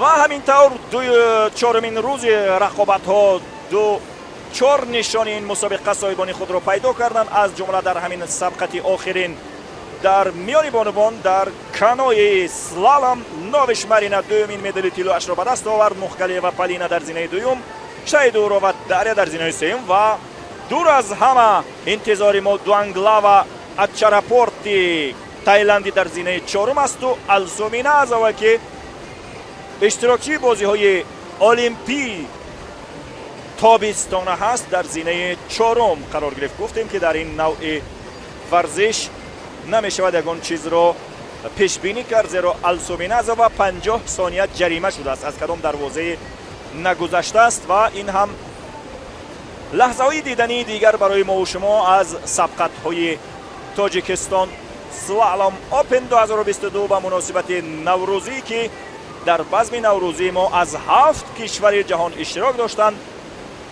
در بزم عید نوروز از 7 نوع باده من جام خویشتن را پر میکنم، حریفان می‌نوشمش به شادی با کل مردمی در روی غم ندیند تا 7 پشت انسان. و این جشن ورزشی را ما با ورزشکاران 7 کشور سپری کرده ایستادیم. مانده است تنها یک نمود دیگر، یعنی سبقت‌های دستوی که غالبان معین گردند. تا اینجا ناوش مارینا صاحب 2 مدال طلایی این مسابقه بین‌المللی است و همچنین دیگر ورزشکاران توانستند که در این سبقت‌ها غالبیت به دست آورند، از جمله در کایاک مردان زبلاتسکی فیودور، مایمیستوف سرگی، گوبنکا نیکیتا. در رشته دیگری همین میانی زنها کایاک ورزشکاران مینازова السو лагачева таисия و крилова کسенیا صاحب مقام‌های افتخاری گشتند و در کانوی مردان میخائیلوف ایگور، خرمцов دمیتری، کروگلوف میخائیل به ترتیب در زینه‌های یکم، دوم، سوم قرار گرفتند و نهایتاً در سبقت آخر که میان بانوان در کانوی صورت گرفت، ورزشکاران ناوش مارینا، مخگلیوا پالینا و شایدور و داریا صاحب نشانهای مسابقه به ترتیب از یکم تا سوم گردند و با بهار و با آب و هوای تاجیکستان آشنایی و دلگرمی و دلچسبی دیگری پیدا کردند و حتی در هنگام این افسان و خیزان ها احتمالاً از آب بسیار با مزه دریای ورزاب هم نوش جان کردند و خاطره خوبی برایشان باقی ماند. در ادامه امیدوارم که این رشته در تاجیکستان رشد خواهد کرد. شما لحظه های هایلایتی یا به قول لحظه های ماندگار این دیدار را با هم دیگر میبینیم که این گونه چرخش ها و افکش ها هم داشت که شاید از اکران ها دور مانده بود ولی برای شما پیشکش کرده ایستادیم. با شما بود عبدالنسیم ستارов و ایام نوروزتان همچنان مبارک باشد و مشق و تمرین ها را باش هم بیشتر کنند نمایندگان تاجیکستان تا جایهای بهتر بگیرند. روزی بعد تنها یک مسابقه دستوی باقی میماند که در ادامه با شما شرح آن را هم در روزهای بعدی خواهیم بود. شاد و پیروز و مهمتر از همه سلامت باشید. زیرا سلامتی بهترین نعمت است.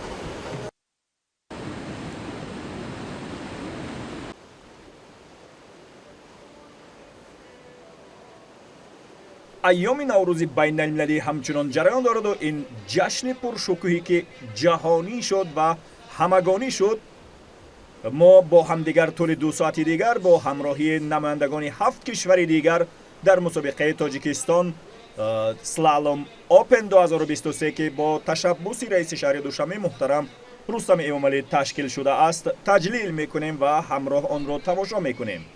همکنون این آخرین سبقت هایی که امروز آخرین روزی رقابت های تاجیکستان سلالوم اوپن 2023 است، در 4 نوع در 5 نوع الکای غالبان معین شدند. مانده است در نمود دستوی هم غالبان معین گردند و همکنون اولین شرکت کنندگان ورزشگر بانوان کشورهای گوناگون در هیئت دسته ها جمع شدند تا در رشته کایاک زنانه با همدیگر در نبرد دستوی باشند.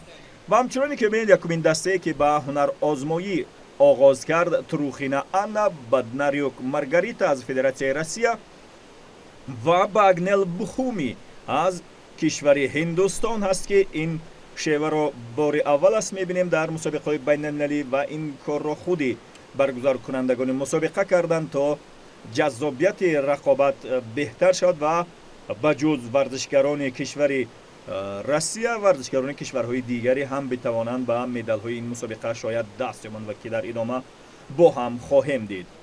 خب سبقت های دستوی اینجا صورت گرفته ایستاده است و برای ما بدناریوک مارگاریتا را نشان میدهند که باز با صفی آنها پس از 45 ثانیه دسته دوم که باز هم یک ورزشگری تایلندی و 2 ورزشگری روسی هستند، лагачева و таисия، مخگلیوا پالینا و چوژان کولتسارا هستند که از 2 کشور در هیئت یک تیم جمع آمدند و در منطقه بسیار خوشاب و هوای ورزاب و در دریای بسیار شوخ و شنگ و بسیار پرنشاط و پرتلاطم ورزاب به هنرنمایی پرداخته ایستادند.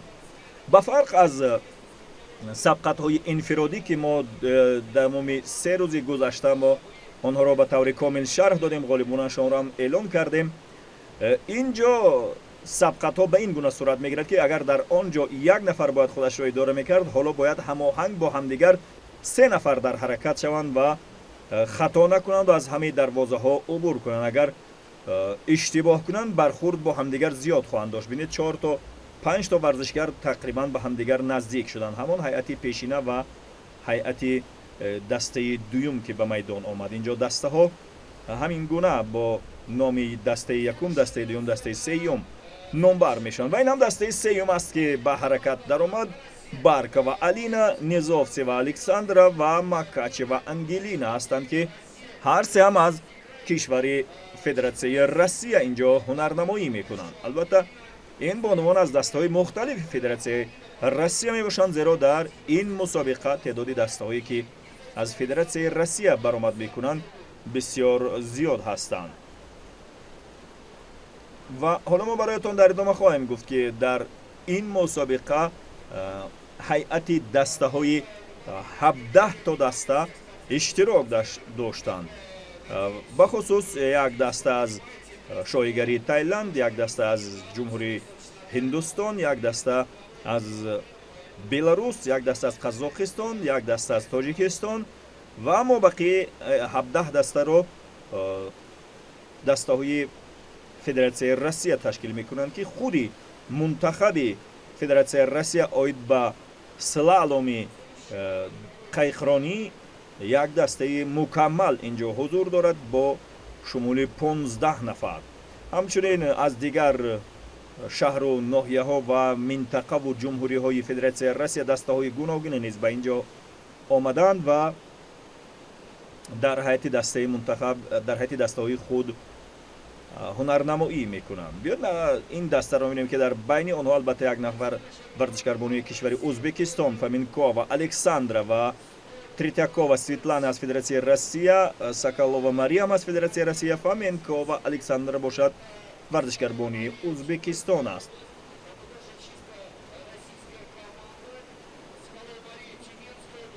سبقت های دسته‌ای به این گونه صورت میگیرند که به هنگام آغاز حرکت اولین ورزشگر به نظر گرفته می شود، یعنی حساب از اولین ورزشگری که به حرکت آغاز میکند یا اولین نفری که از خط آغاز عبور میکند حساب کرده می شود و در انجام آخرین ورزشگری که از خط نهایی عبور میکند مدت زمان را این گونه به حساب میگیرند.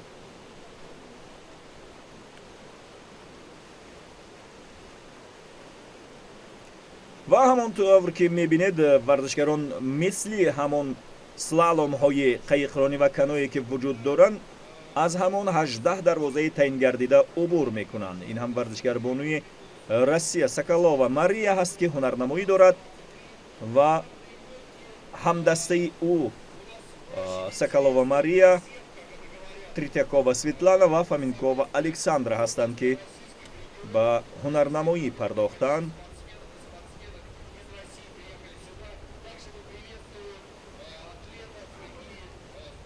هم اکنون 3 ورزشگری دیگر در هیئت دسته دیگر شامل هستند و به نیروسنجی آغاز کردند. بیاید ببینیم این هیئت همگی عبارت از ورزشگر بانوان کشور فدراسیون روسیه هستند. توله و داریا، بروخانو و لیلیا و میسای و میسیی و ویکتوریا هستند که همگی از هیئت منتخب های هیئت دسته های روسی می باشند. بیاید برایتان دسته های روسی که در اینجا اشتراک میکنند یک به نمبر کنیم، چون این مهم است زیرا تعداد آنها در واقع زیاد است و در یک دسته نیستند. این همه بین همدیگر هم میتوانند برای جایزه ها مسابقه کنند و رقابت نمایند.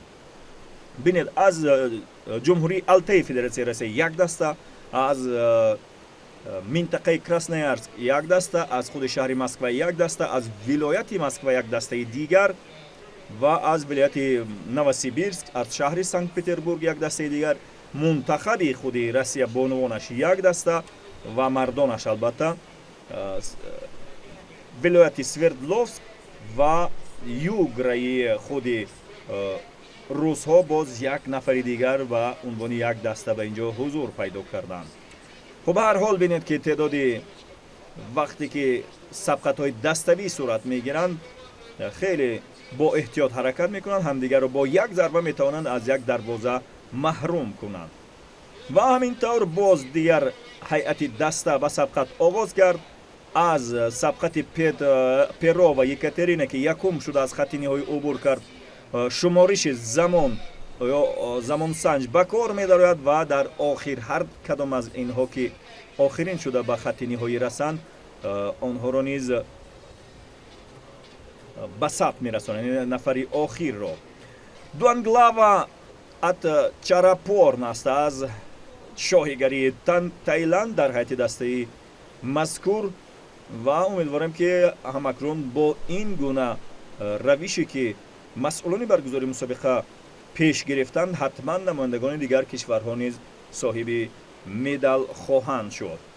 در مجموع گیریم بیش از 100 نفر ورزشگران از 7 کشور عالم در اینجا در سبقت‌های به مناسبت نوروزی سلالوم تاجیکستان سلالوم اوپن هنرنمایی و نیروسنجی میکنند. این اولین بار است که یک مسابقه بین‌المللی این رشته در تاجیکستان برگزار میشود، رشته‌ای که در اصل رشته المپی است و در حیط این دسته ها هم ورزشگران المپی، ورزشگرانی که در رشته المپی اشتراک داشتند حضور دارند.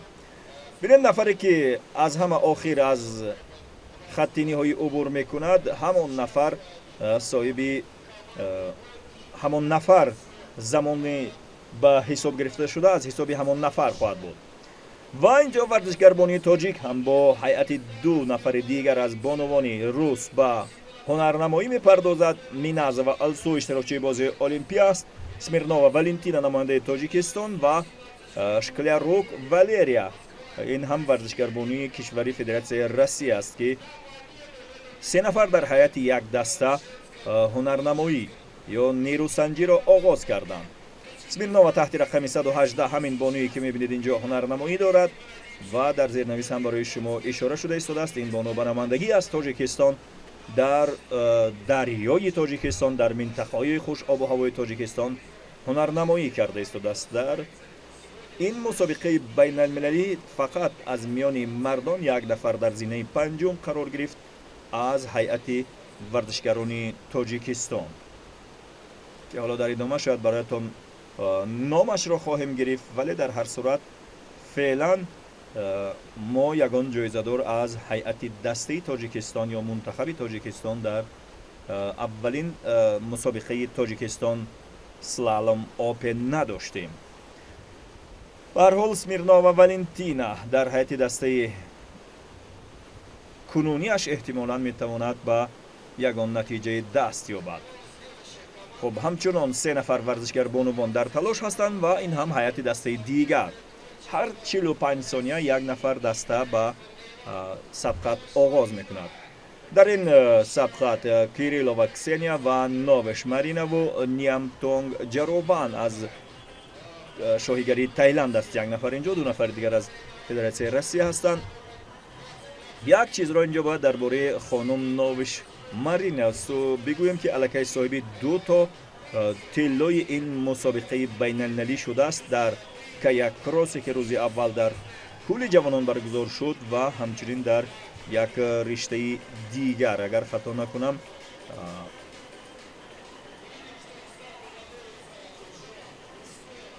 کانوی زنانه بوده است. در کانوی انفرادی زنانه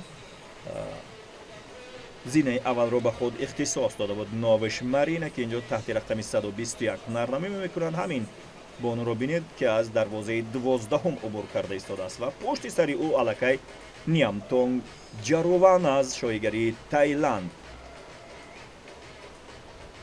حرکت دارد.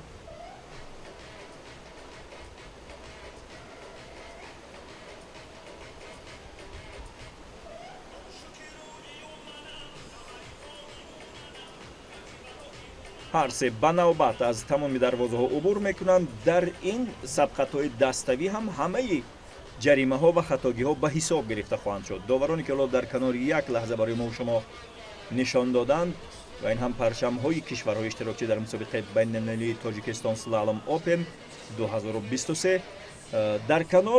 дар канори ҳар як минтақаи муайяншуда довароне истоданд ки ҳамаи мушкилот ва камбудиҳоро пайдо мекунанд. Ва ҳамин тавр инҷо боз ҳам як қаҳрамонии дигар Новиш Марина анҷом дод. Инҷо натиҷаи ниҳоиро барои мо пешкаш мекунанд. Новиш Марина, Крилова Ксения ва Ниамтон Ҷарован соҳиби медалияҳои тиллои сабқатҳои каяки занонаи даставӣ шуданд.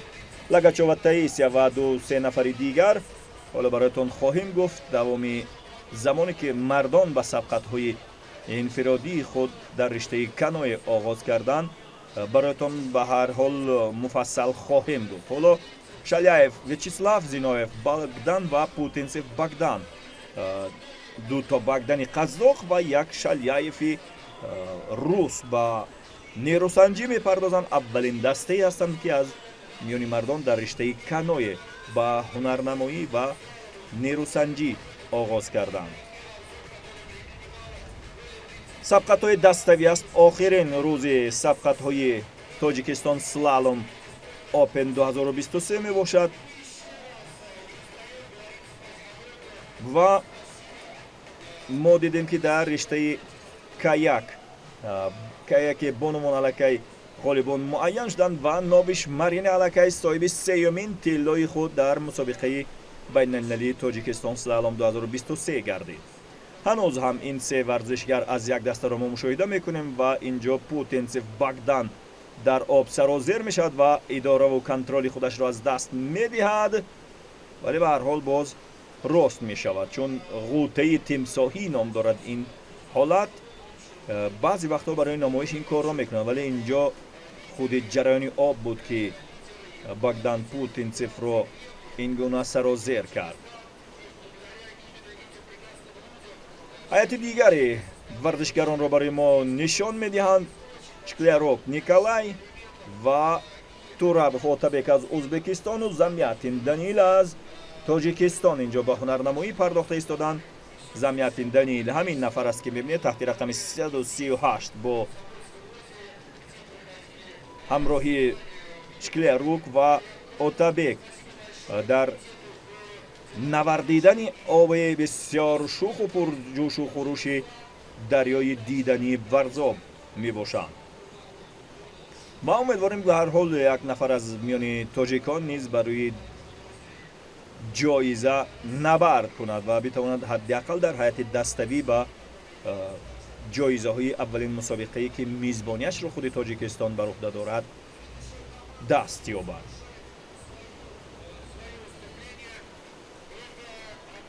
хуб гуфтем дар категорияи каяк ки миёни бонувон сурат гирифтагӣ буд, ба ҳар ҳол биёед баъд аз сабқати варзишгари Тоҷикистон ин суҳбатро идома медиҳем дар бораи ин ғолибони каяки занона.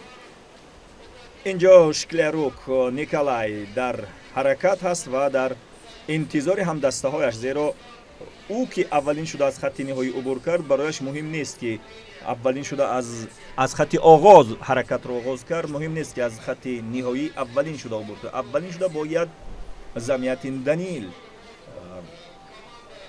аз хатти ниҳоӣ убур кунад, он гоҳ муддат замони беҳтаре хоҳанд дошт.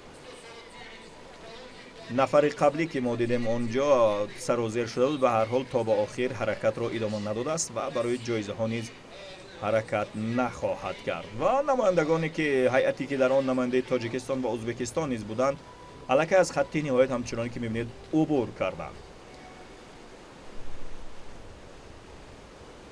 дар сабқатҳои даставӣ ҳам ҳамон масофа аст, феълан иваз накарданд, чун дар ин дарёи бисёр пурталотум иваз кардани дарвозаҳову монеаҳову ё дарозу кӯтоҳ кардани ҷода хеле вақти зиёд мегирад. барои ҳамин ҷодае ҳам ки барои ин мусобиқа омода карданд, ҳудуди 20 рӯзо 20 чанд рӯз вақт рафт то ҳамаи ҷода муносиб ва мутобиқ барои баргузории мусобиқаи байналмилалӣ бошад. аз ҷумла барчидани сангҳои бузург аз роҳи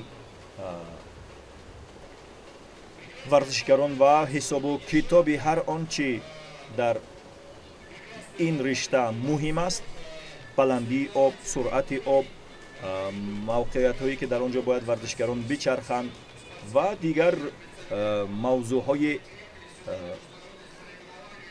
вобаста ба хатари эҳтимолии бархурди варзишгарон ба ягон сангу ягон чизи дигар баррасӣ мешаванд.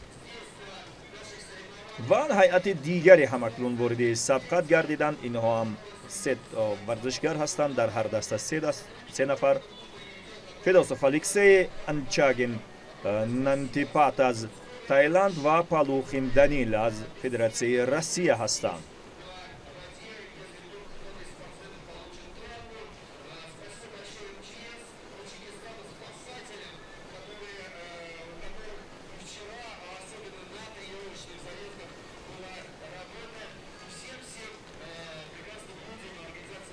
Ангчет Нантипат аз кишвари шоҳигарии Таиландро барои мову шумо нишон медиҳад.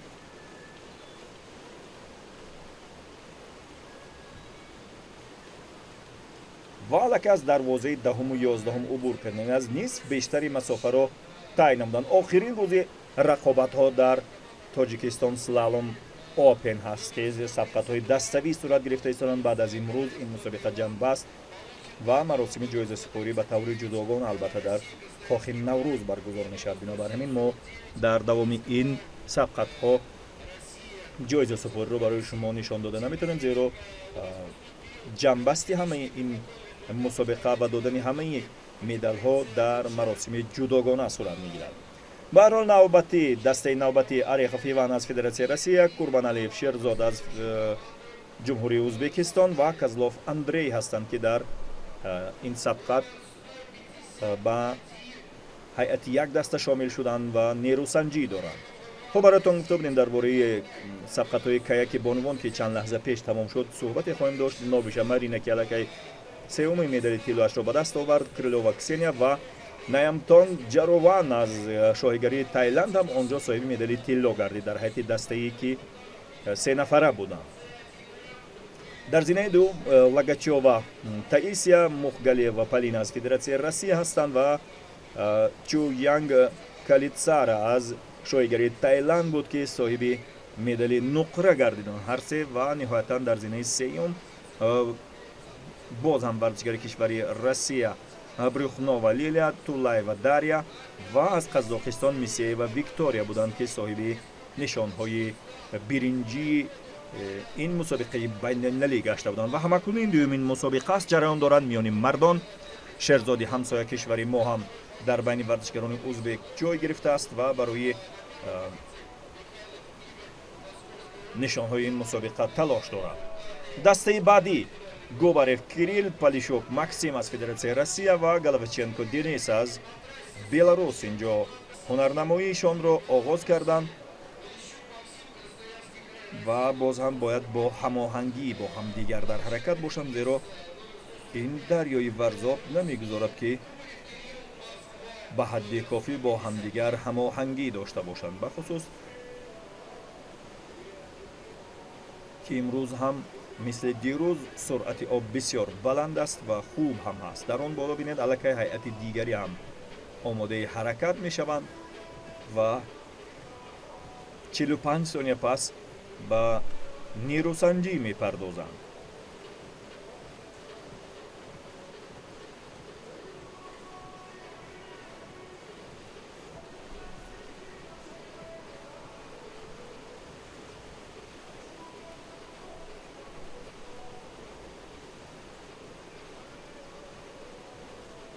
Головченко Денис, Полишук Максим ва Губарев Кирилл ба дақиқаҳо ё минтақаҳои охири бозӣ наздик мешаванд, охири нерӯсанҷӣ ё сабқат наздик мешаванд. чаро сабқат риштаи умуман слаломи қайиқронии слалом ин ҳам вобаста ба суръат ҳаст, яъне муҳимтарин нишондод суръати варзишгарон аст ки дар чӣ замоне масофаи таъиншударо тай мекунанд. Шестаков Дмитрий аз Тоҷикистон, Шипунов Владимир аз Федератсияи Россия ва Вермавичал аз кишвари Ҳиндустон барои ба даст овардани нишонҳо ва мақомҳои ифтихории сабқатҳои даставии канои ин мардоно бо ҳамоҳангии ҳамдигар ҳамакнун дар ҳаракат ҳастанд.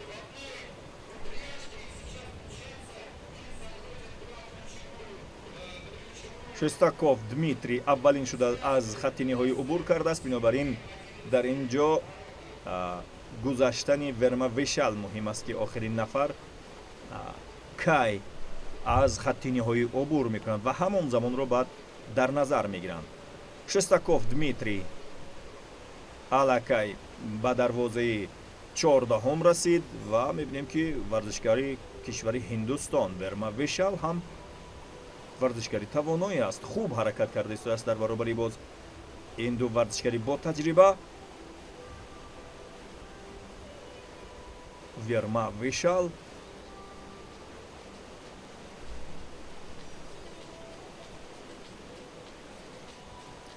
ҳайати дигари дастаҳо боз ҳам ба ҳаракат оғоз карданд. Круглов Михаил, Храмцов Дмитрий инҳо варзишгарони кишвари Федератсияи Россия ва Насков Дмитрий аз федератсияи мазарат мехоҳам на аз кишвари Қазоқистон ҳаст.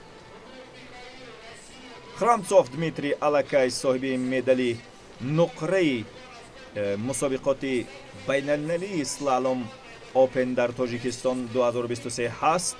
ӯ дар сабқатҳои канои инфиродӣ ҳам аллакай соҳиби медали нуқра шудааст. зинаи дуюмро ба худ ихтисос дода.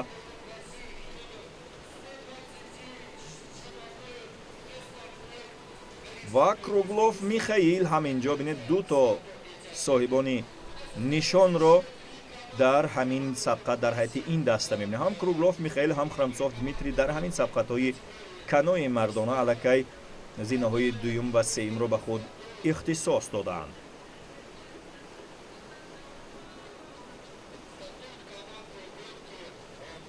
ва ба назар мерасад дар ин сабқат низ бояд ин гурӯҳ хеле қавӣ бошад, зеро гуфтем ҳарду ду нафар аз ҳайати ин даста ғолибон ва ҷоизадорон ғолибон нестанд, ҷоизадорони сабқатҳои қаблии канои инфиродӣ ҳастанд.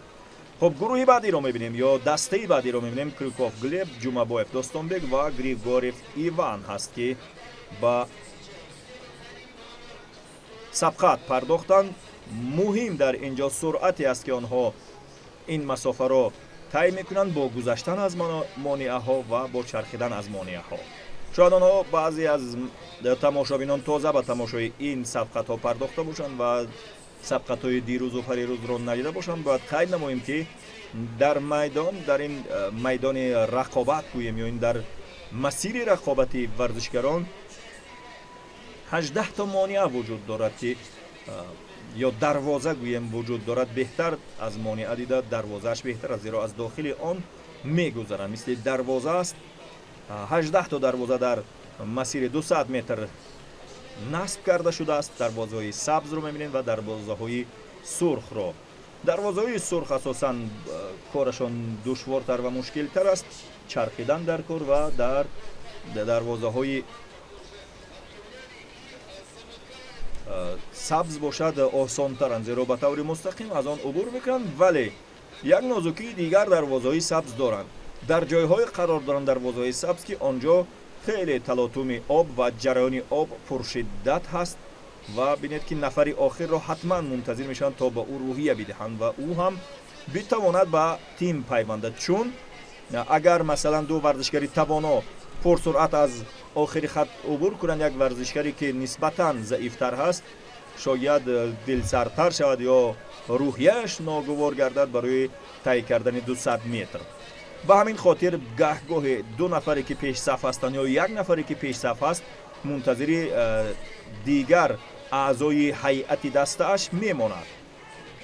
хуб гурӯҳи навбатӣ ё дастаи навбатӣ Михайлов Егор ва Котов Павел аз Федератсияи Россия ҳастанд ва Кайцок Пиянат аз шоҳигари Таиланд. инҷо ҳунармандӣ доранд ё ҳунарнамоӣ доранд.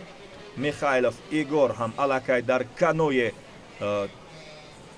ғолиби мусобиқаи канои инфиродӣ дар تاجیکستان سلالوم اوپن گردیده است. این را باید برایتان بگویم. در اینجا البته یک نفری که نشان دارد، نشان طلای این مسابقه حضور دارد و این هم ورزشکاری که تحت رقمی 159 در اینجا به سبقت پرداخته است، میخائیل فیگور.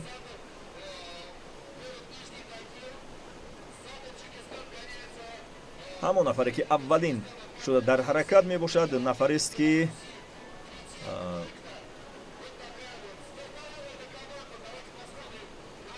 علاقه صاحب مدال طلای مسابقه بین المللی تاجیکستان سلالوم اوپن است.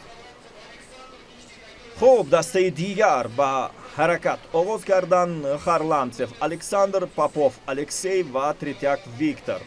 پاپوف الکسی اگر خطا نکنم از میان ورزشکاران تاجیکستانی نتیجه بهتری رو در سبقت‌های انفرادی داشت و در زینه‌های پنجم اگر خطا نکنم جای گرفته بود. ولی خارلانتسف الکساندر باشد علاقه با دروازه هشتم رسید و از نهم هم عبور کرده ایستاده است. مهم است که اینجا با هم دیگر بر نخورند. برخورد دو تا قایق میتواند یا زورق ها میتواند برای ورزشکاران مشکل ایجاد کند. یکی را از گذشتن از کدام دروازه محروم خواهد کرد که این علاقه دسترسی به نشانی مسابقه را کاملا از بین میبرد. یک خطایی یا یک گذشتن از دروازه ها به طور نادرست یا نگذشته از دروازه ها مسیر آب کسی را به کجای ببرد، آنگاه دیگر تقریبا می شود که چی 100% میتوان گفت که این گروه یا این دسته صاحب نشان یا مقام افتخاری مسابقه نمی گردد.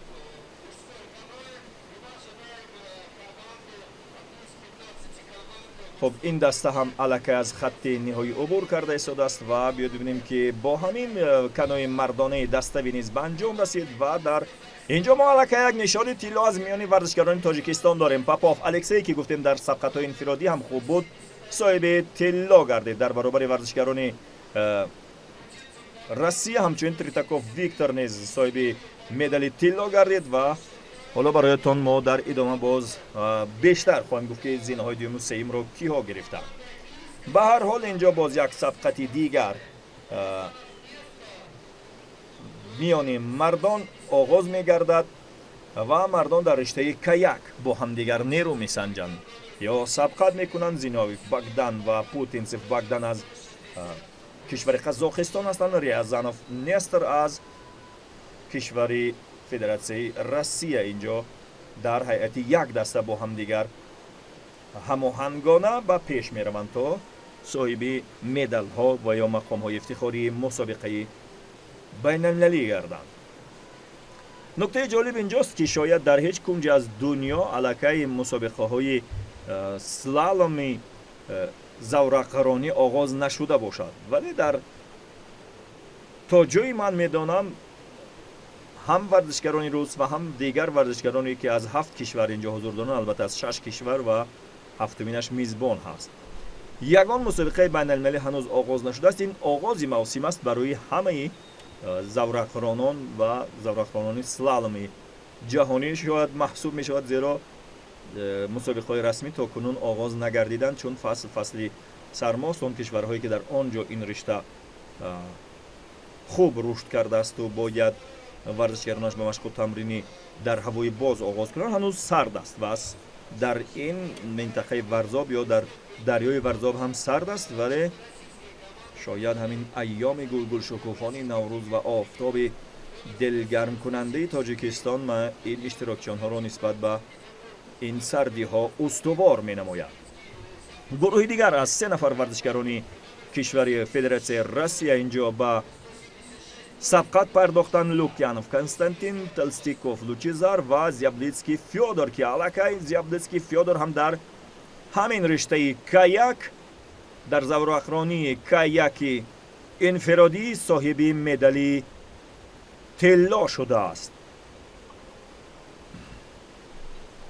صاحب مدال طلا در سبقت‌های انفرادی کایاک میان مردان گردید زیابلیتسکی فیودور و در هیئت این دسته هم خوب پیشرفته ایستاده است. تحت رقم 191 اگر حالا برای ما و شما نشان دادن. الکی یک بار غالب این مسابقه شده است. این دومین نفری که حالا به نزد دروازه سرخ میاد و از آن عبور میکند. یک بار غالب مسابقه تاجیکستان سلالوم اوپن 2023 شده است. همین نفری که با آب در نورد و در نبرد است.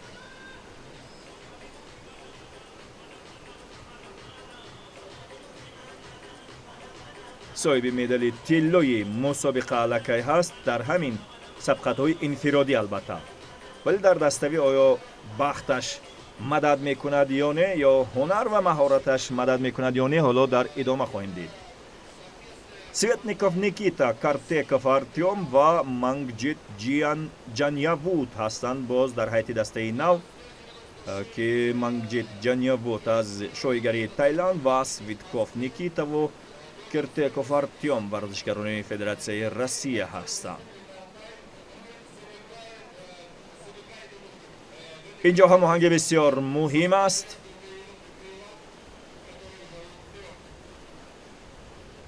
سویتکوف نیکیتا و کارتیکوف آرتیوم نسبتاً مهارتشون بهتر هست، چون این رشته در فدراسیون روسیه تا حد رشد یافته محسوب می شود و از خود همین حضور ورزشکارانشان هم معلوم است که از 17 دسته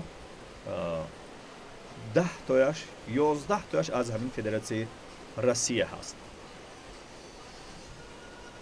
از دیگر کشورها همگی یک دسته ای حضور دارند. خب مانگجیت جانیاوود و کارتیکوف آرتیوم و سویتکوف نیکیتا همچنان در خط نهایی، نزدیکی های خط نهایی قرار دارند. 18 دروازه است و بینید گروه دسته دیگر یا اعضای دسته دیگر به سبقت وارد گردیدند. ساکاتون آرتیوم آکچین سرگئی از فدراسیون روسیه و عبداللویف حیاتبک از همسایه کشوری ما ازبکستان است و نوروز را هم در همین جا جشن گرفته ایستاده است. البته نوروز را هم اکنون در تمام جهان تجلیل میکنند و با همین نام تاجیکانش. کمی ناراحت است یا نمیدونم خسته است. عبداللویف حیاتبک سرجنبانیش معنی کدام یک گیله ای را دارد. این میتونن اینجا برخورد داشته باشند با همدیگر و چقدر باید احتیاط و هماهنگی کنند. ساکاتون آرتیوم یک بار به دروازه سرخ برخورد 2 ثانیه جریمه خواهد شد و در نتیجه به دست آوردنشان 2 ثانیه دیگر افزوده می شود.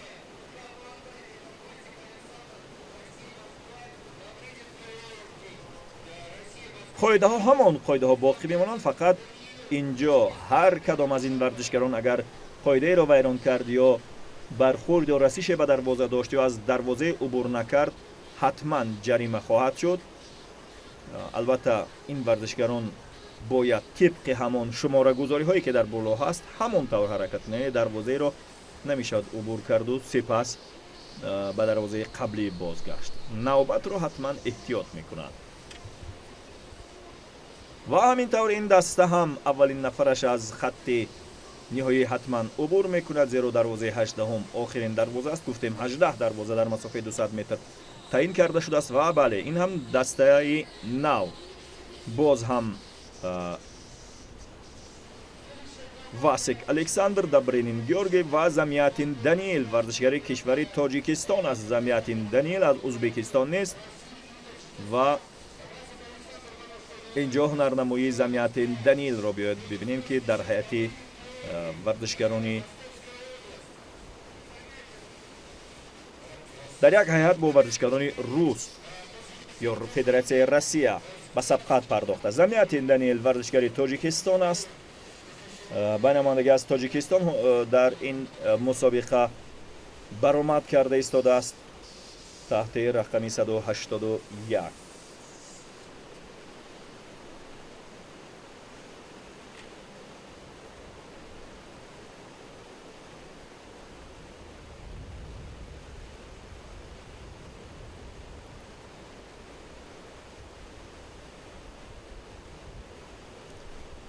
هنوز همین گروه در سبقت هستند. زمیاتین دانیل از تاجیکستان با ҳамроҳии васик александр ва добрини георгий ҳоло ба дарвозаи 18 наздик мешаванд, бо табассум ва бо ҳамкории ҳамдигар пеш мераванд.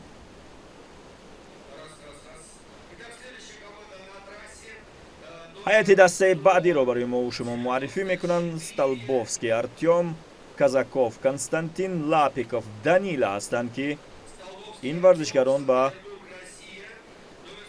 сабқат оғоз карданд.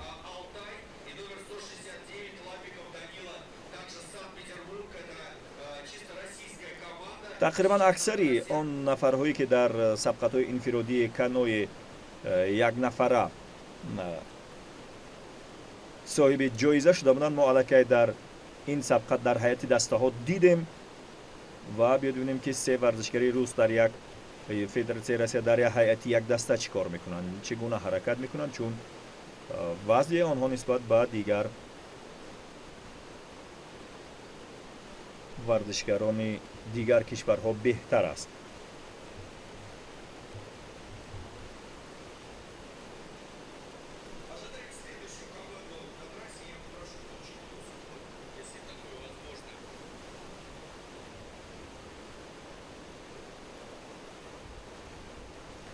خب داوران هم همچنانی که شما اینجا میبینید اونجا داوران باز دیدی بهتر دارن، موقعیتی دیدشان بهتر است، میتوانند برای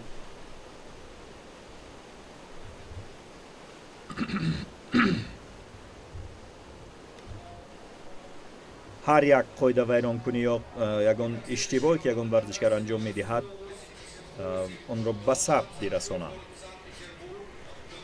галаджанс Артем, Чурин Анатолий ва Вахрушев Данил ҳастанд ки се нафар дар ҳайати як даста боз ба ҳунарнамоӣ оғоз карда истодаанд.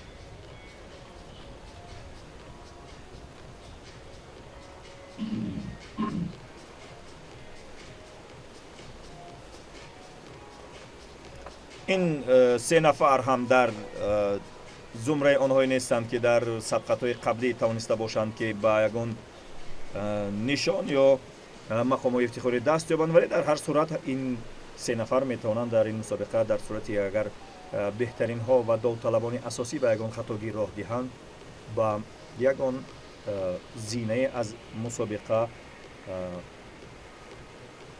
даст ёбанд. галаджанс Артем, Чурин Анатолий, Вахрушев Данил бо ҳамдигар ҳамоҳангона ба пеш рафта истоданд.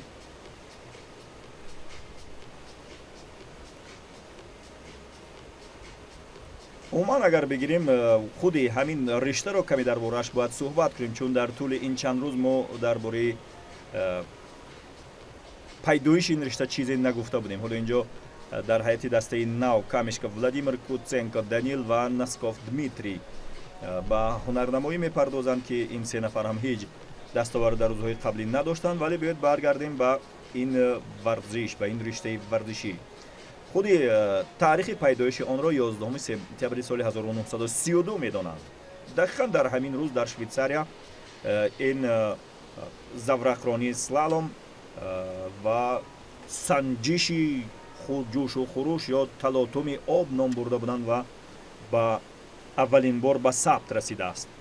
умуман худи идея ва ё фикри ин риштаи варзишӣ аз он омадааст ки дар он замонҳо ки дар аврупо бахусус дар ҳамон кишварҳои Швейтсария ву Норвегия сабқатҳои лижаронӣ бисёр машҳур буданд ва як шиоре доштанд, чунин зимистон, барф ва слаломи лижаронӣ, ва гирифтан онро табдил доданд ба тобистон, об ва заврақронии слаломӣ ё қайиқронии слаломӣ ва ҳамин тавр ин ришта пайдо гардид. умуман дар солҳои баъди солҳои баъд аз солҳои 1900 даҳаи 30 қарни гузашта камкам дигар ин ришта дар Олмон, дар Чехословакия, Англия, Австрия, Канада ва Иёлоти Муттаҳидаи Амрико аллакай шӯҳрат пайдо кард ва тарафдорони худашро пайдо кард. ин ришта умуман дар авҷи масалан шӯҳрати худаш соли 1972 шуд, яъне дар замоне ки дар میونخنی اون زمان گرمانی فدراتیوی سال 1972 بازی المپی برگزار شده بود و دقیقا همان زمان بود که کارشناسان از خود آلمان با تاجیکستان از هیئت منتخب اتحاد شوروی سابق را به تاجیکستان به همین منطقه ورزاب و به همین دریای ورزاب آورده مشق و تمرین های دست جمعیشان را اینجا برگزار کردند و نازکی ها و برخی چیزهای دیگرش را پیشکش کردند. به هر حال اینجا باز می‌بینیم که در حیاط میان دو ورزشکاری روس کیوات خیتش از شایگری تایلند با همراهی لیخاچوف بogdan و پاسپیلوف اندری با سبقت پرداختند و سبقتشان هم تقریبا به نیمه های خود نزدیک شده است. بله، حتی از نیمه هم گذشتند. در دروازه 15 علاقه دو ورزشکار لیخاچوف بogdan و پاسپیلوف گذشتند. کیوات خیتش باشد نفری تقریبا آخرین هست که از پشت سر این ورزشکاران در حرکت است، کیوات خیتش. و امیدواریم که همچنان که در سبقت های قبلی دیدیم هم در کایاک بانوان و هم در کانوی مردان علاقه چند تن از ورزشکاران کشورهای دیگر نیز صاحب نشان ها و مقام های افتخاری شدند. مدویدف اندری، بیلیایف پاول و آسیپوف دانیل، سه ورزشکار فدراسیون روسیه در حیاط یک دسته به هنرنمایی پرداختند در هیئت مردان کایاک دستوی.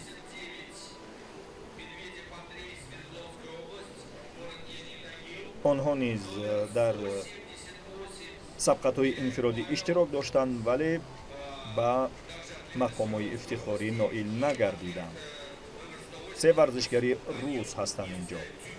خب ببینید در سبقت‌های انفرادی هیچ کدام از ورزشکاران کشورهای دیگر نتوانستند با نشان‌ها و مقام‌ها و مدال‌های این مسابقه دست یابند، مسابقه بین‌المللی، ولی و آمدن در نهایت تصمیم گرفتند که در سبقت‌های دستوی این بانوان و مردان هم در زورخانه کایاک و هم در زورخانه کانوی غالبان را به گونه کنند که حداقل ورزشکاران دیگر کشور نیز از مدال بی‌نصیب نباشند. و علاقه در رشته که اینجا بانوان کایاک داشتند مینازва also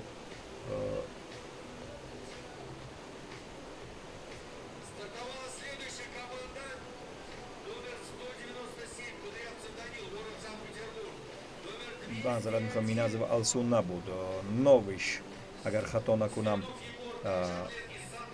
مدال طلایی سیومینش رو به دست آورد ورزشکار بانوی فدراسیون روسیه.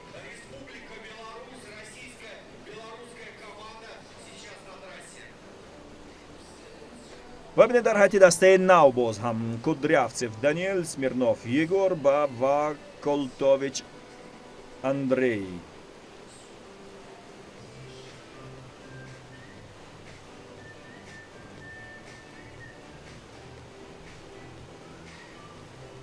به هنرنمایی پرداختند.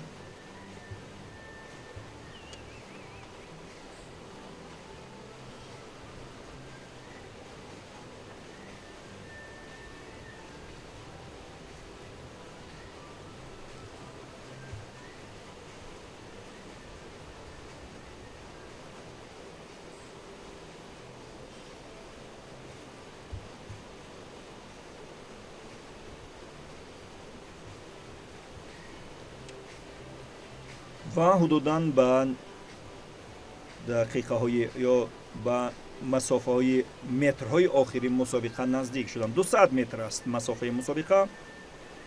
و همکنون باز سه ورزشکار دیگر شستاکوف دمیتری از تاجیکستان، کازلوف ایوان از فدراسیون روسیه و رانژین رستیسلاف نیز از فدراسیون روسیه در حیاط یک تیم دیگر وارد سبقت می شوند. کایاک مردانه دستوی است. نزدیک بود شستاکوف دمیتری تاجیکستان با هم دستش از فدراسیون روسیه برخورد داشته باشد ولی نه، به خوبی این مرحله رو عبور کردند. این هم شستاکوف دمیتری هست.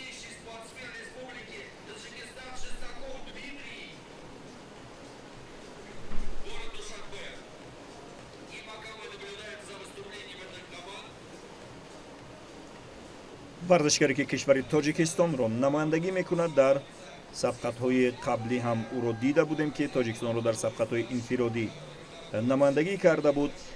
ва биёд бинем ки дар ин ҷо ягон қоидаи бозӣ ё қоидаи сабқатро вайрон мекунанд ё не ин ҳайат, то шояд боз як варзишгари дигари тоҷикистон соҳиби медал гардад. мо аллакай як нафар соҳиби медалро дорем ин ҷо.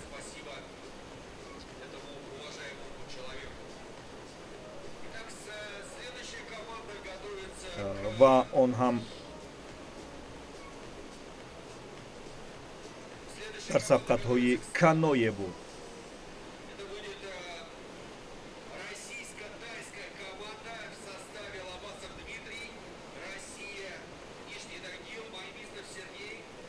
каное мардон Попов Алексей, Тритаков Виктор аз Тоҷикистон ва мо аллакай як нишон доштем. Ба ҳар ҳол хоб ба ҳар ҳол Койцок Пиянат аз Таиланд ва Дмитрий Лабасову Сергей Маймистов аз Федератсияи Россия ин ҷо ба ҳунарнамоӣ пардохтанд, ки Федератсияи Сергей Маймистов ки дар ин ҷо мо дида истодаем, аллакай дар ҳамин риштаи каяки мардон дар сабқатҳои инфиродӣ соҳиби медали нуқра гардидааст. риштаи каякро бо ҳамдигар мебинем. Фарқи каноя аз каяк ин аст ки аввалан худи истодани варзишгарон дар рӯи заврақ фарқ мекунад ва дуввум ин ки чӯбаҳои дастаашон якҷониба аст. Дар каноя, дар каяк дуҷониба, яъне заврақи каяк бо ду лабаи чӯбаи дар дасташон буда ба ҳаракат дар меояд.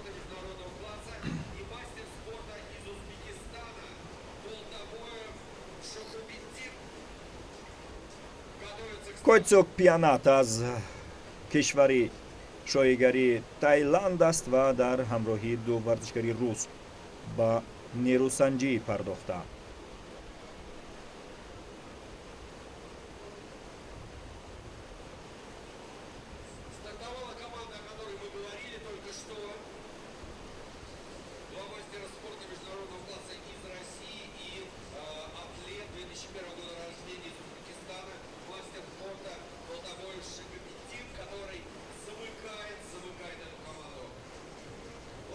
хуб, ҳайати дигари варзишгарон ё ҳайати дастаи дигар ба ҳунарнамоӣ пардохтанд. Эйгел Павел, Губенко Никита ва Болтабоев Шаҳобиддин ҳастанд, ки сабқатро хуб оғоз карданд. Суръаташон ҳам бад нест, фосилаашон ҳам ҷолиб. ин ҷо як бархурд метавонанд дошта бошанд, вале на, ба ҳар ҳол убур карданд.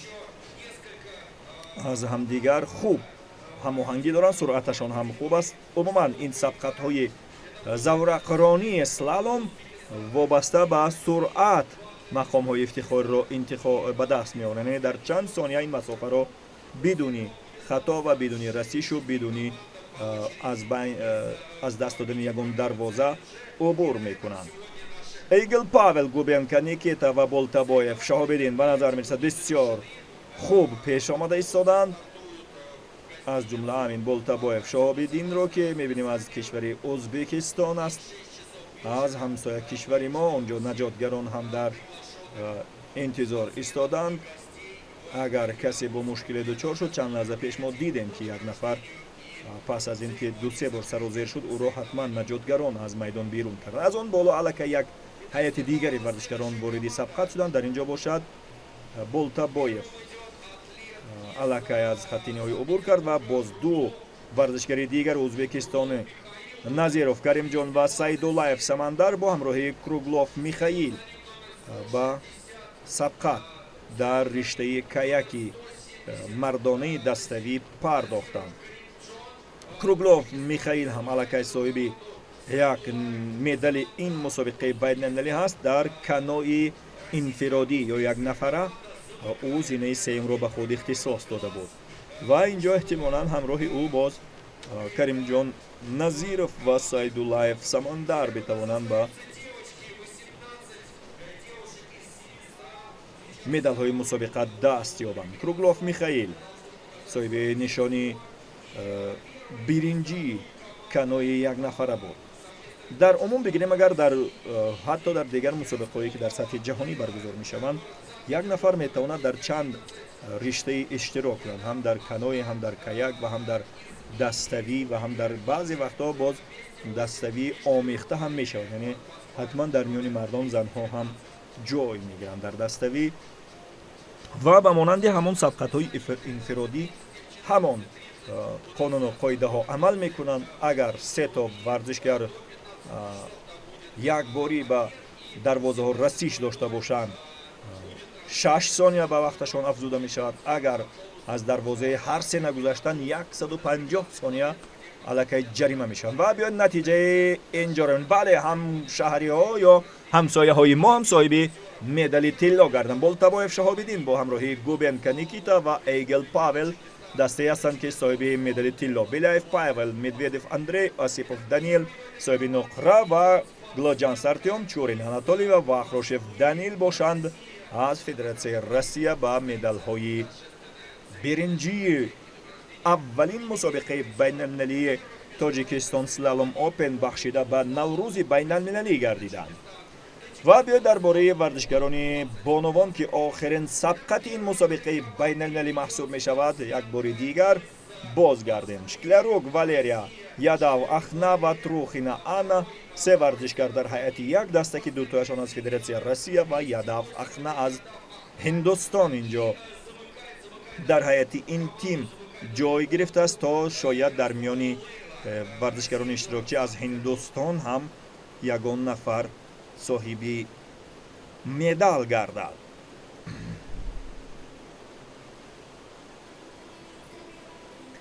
شکلروک والریا و تروخینا آنا در سبقت های انفرادی یگان مدال نداشتند، شاید در 10 گانه بهترین ها بودند تا جایی من میدانم.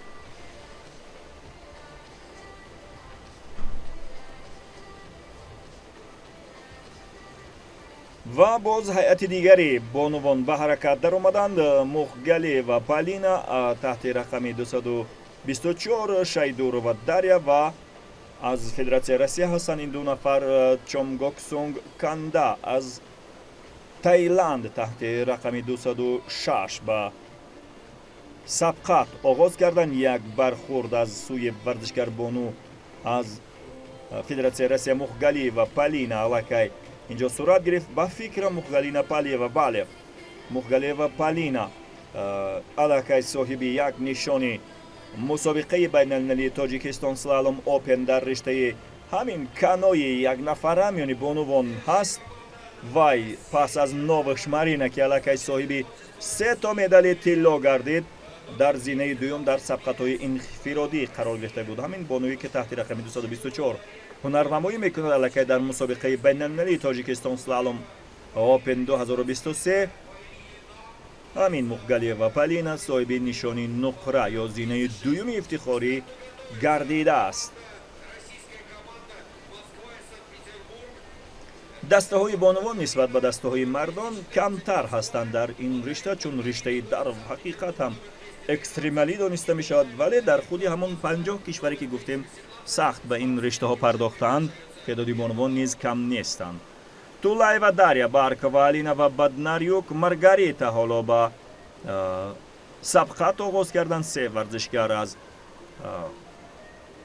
فدراسیون روسیه، بارکا و آلینا، بدناریوک، مارگاریتا و تولای و داریا. تا جایی که من اینجا در اختیار دارم این بانوان در 4 مسابقه قبلی که صورت گرفت صاحب مدال مسابقه نگردیدند و فرصت دارند. به هر حال تا اینجا به نظر من آن چیز که بسیار جالب آمد این بود که واقعا هم هیئتی که در آن ورزشگری ازبکستانی اشتراک داشت بسیار چی گویم با انتظام و درست از همه مانعه ها عبور کردند و هماهنگ عمل کرده بودند. به هر حال این گروه تولای و داریا، بارکا و آلینا و بدناریوک، مارگاریتا از хатти ниҳоӣ кам кам убур карда истоданд ва аз хатти ёне ба хатти ниҳоӣ наздик шуда истоданд гӯем беҳтар.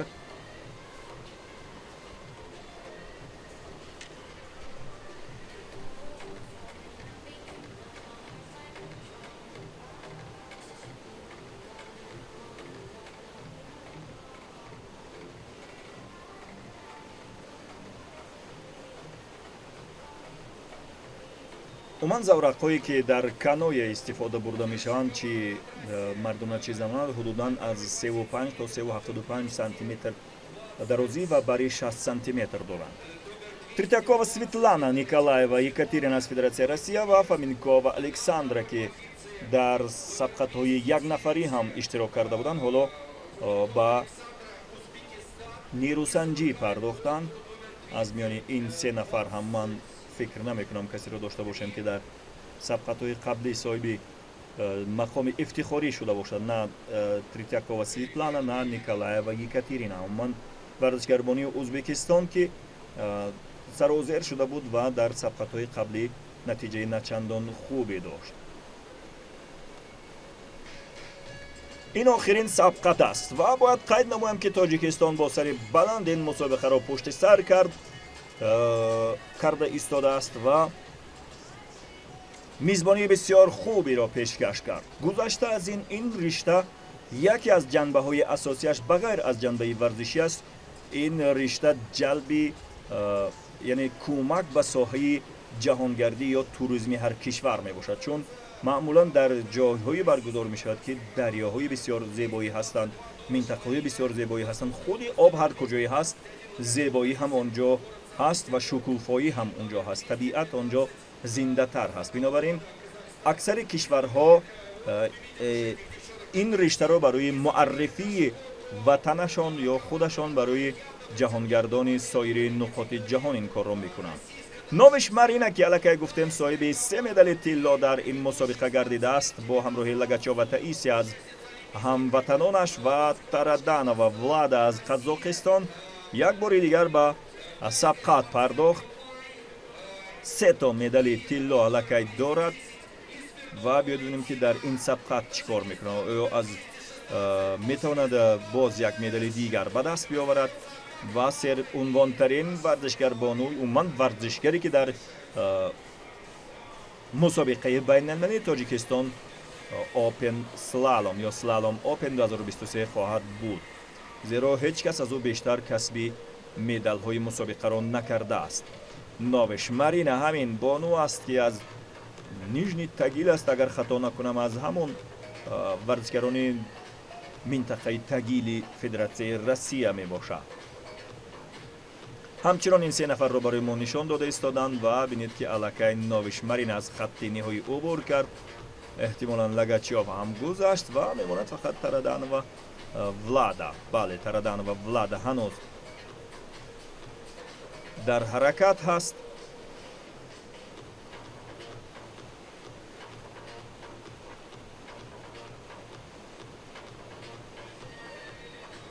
ва ин ҳам анҷоми ҳаракати онҳо ва ниҳоятан боз Смирнова Валентина боз як намояндаи Тоҷикистон ба сабқат мепардозад ва боз ҳам мо умед ба ягон нишоне аз ин мусобиқа дорем, зеро дар ҳайати dastaviyand ду Англава Ачарапур аз Таиланд ва Миназова Алсу аз Федератсияи Россия иштирокчии бозиҳои Олимпии Токио 2020 ва ҳамчунин соҳиби медали тиллои мусобиқоти каяки занона дар сабқатҳои инфиродӣ дар мусобиқаи байналмилалии Тоҷикистон Slalom Open мебошад. шояд ба ҳамин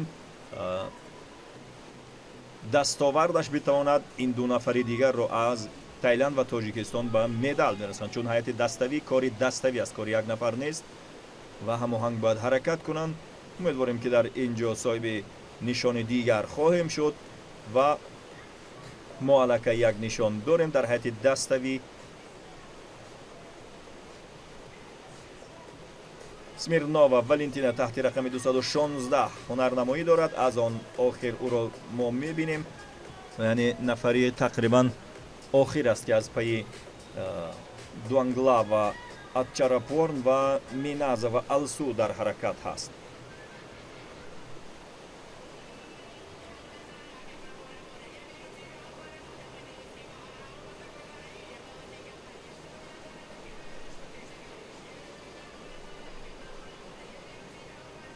نوش مارینا مینازا و السو در رشته کانوی در تلاش هستند. ببینیم که نتیجه آنها چی خواهد بود.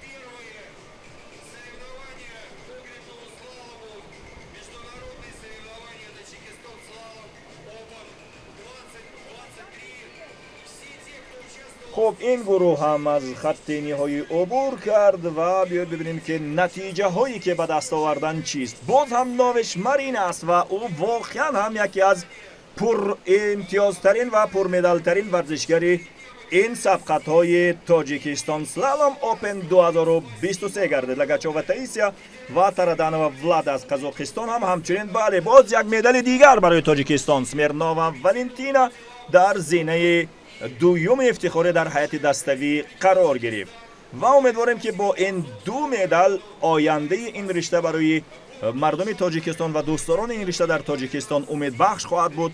صاحب دو مدال این مسابقه گردیم، یک مدال طلا و یک مدال نقره.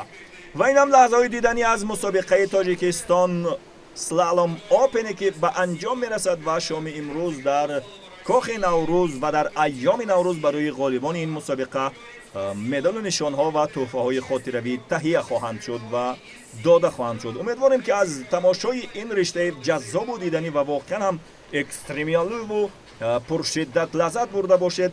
مهمانان تاجیکستان که از 6 کشور عالم بودند که حتما لذت بردند، چون گهگاه از مزه آب دریا هم هنگام غوطه زدن و یا چپگردان شدن چشیدند و از هوای بسیار صاف و بی‌غبار تاجیکستان نفس کشیدند و عموما میزبانی تاجیکستان را و مردم تاجیکستان را بسیار پسندیدند، زیرا تا جای من میدونم در حوض جوانان یا در کولی جوانان که اولین روز مسابقه بود خیلی از مردم آمده بودند و از همه تشویق میکردند و باعث خرسندی اشتراکچیان گردیده بودند. به هر حال با شما بودم عبدالنسیم ستارов با تاجیکستان سلالم اوپن 2023 که اولین بار است یک چنین مسابقه بین‌المللی در تاجیکستان برگزار می شود و با شکوه و شهامت هم برگزار شد. امیدوارم که از تماشاش لذت برده بودید و برای رشد ورزش در تاجیکستان و رشد جهانگردی یا توریسم هم مساعدت خواهد کرد. شاد و پیروز و مهمتر از همه سلامت باشید و دو طلای دو مدال ورزشکاران تاجیکستان برای ما و شما مبارک باشد و در آینده از این رشته امیدهای بیشتر داریم، زیرا رشته المپی است.